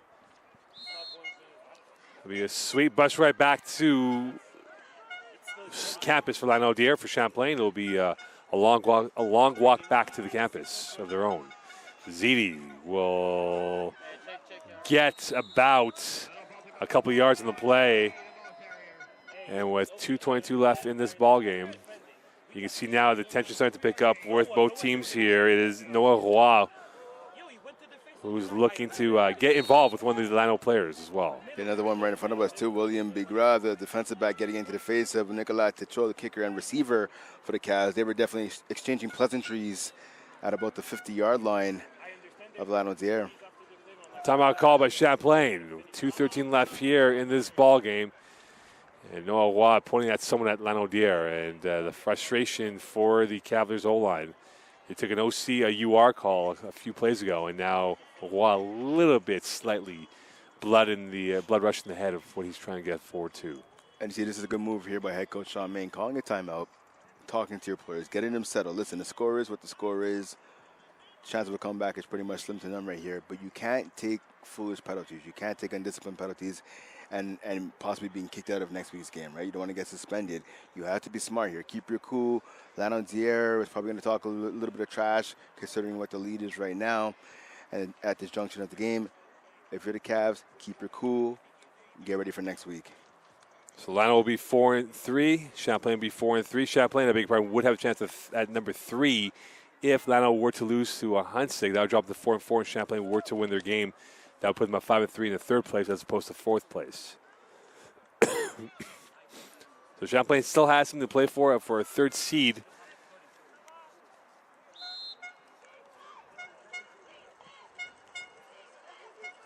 Edgell now the 3rd receiver to the right of the formation. Ziti in the backfield for De La Salle. Handoff, Ziti stopped dead in his tracks. Nothing but green awaiting for him.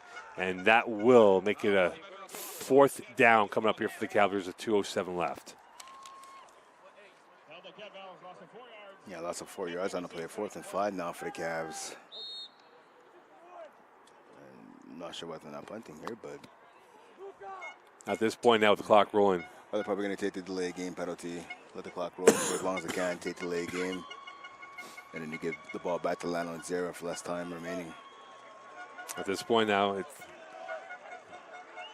I mean, yeah, maybe perhaps they're going to run a play here. Try and get that 1st down. And they will try for the 1st down. Middle pass picked off. Dagger in the hearts of Champlain. And the way they wanted it, Lanaudière with a massive road game. And down the sideline they go. One more man to beat. Out of bounds they go. Tetro on the tackle, flagging the play. And frustration bubbling for the Cavaliers. And Lanaudière just gave a power bomb to finish off this game. See the receiver right there. He ran an out route that he was turning into a post. The quarterback just threw that ball way too early. And picked off there by number 33, Isaac Mon. Good hustle, though, by Techo, running back to stop that touchdown from happening. Good job preventing the pick 6. And with 1:29 left, Lano will have another chance to really put more alcohol on this open wound of Champlain.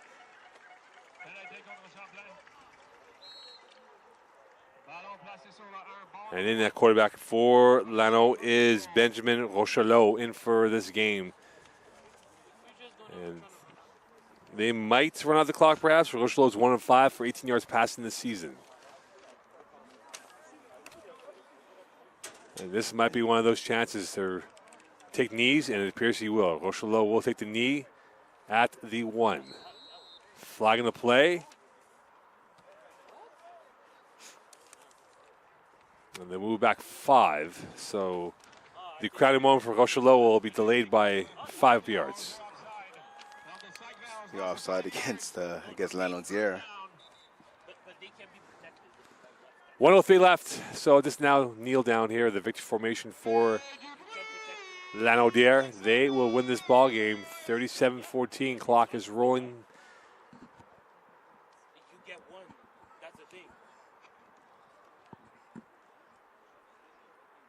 A statement win for Lanaudière. Keeps them in play for number 2. And for Champlain and his staff, a week to consider and reconfigure. They say politics is very long. A week in football is even longer in trying to get themselves in this conversation of finishing strong. Yeah, you're coming off of a loss. A week can feel like an eternity. It's just stewing your emotions. Obviously a lot for Champlain and his coaching staff to fix up, to repair between next week and obviously before they play Drummondville next week to finish the season, and more importantly before they start on their playoff journey. Last play coming up here for either side. Clock is rolling. And for Rochelot, he looks and he sees and he's going to decide what he wants to do. And for Alexander Fox, he outfoxed Champlain in the second half with some play calls that were massive. Brett, final thoughts here in this game? I mean, it's just disappointing, right? I mean, you give up, you're up 14, you're down 13-0, right? The Cavs come back to show some resilience, show a lot of heart. They're up 14-13 at the half, and it all fell apart at the seams, right? I mean, the onside kick, the strip sacks, the pick sixes, the bad throws, more missed tackles, the missed blocks at the line of scrimmage by the own line. It was just an avalanche that Champlain unfortunately cannot overcome. A 24 run in the second half for the Lanaudière triage. And if you look right now, listen, do you think the Lanaudière is better than the Cavs by 3 touchdowns and a field goal head to head? No, not really. And again, you got to put it in context, right?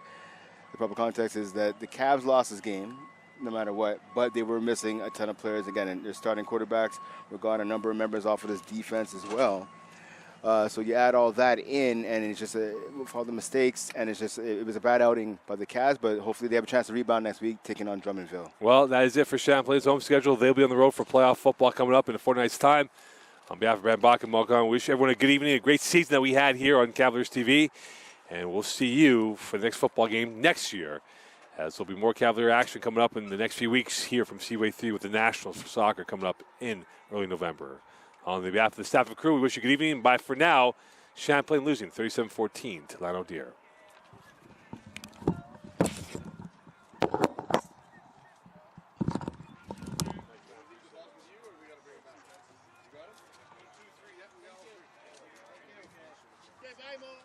Boys. Good.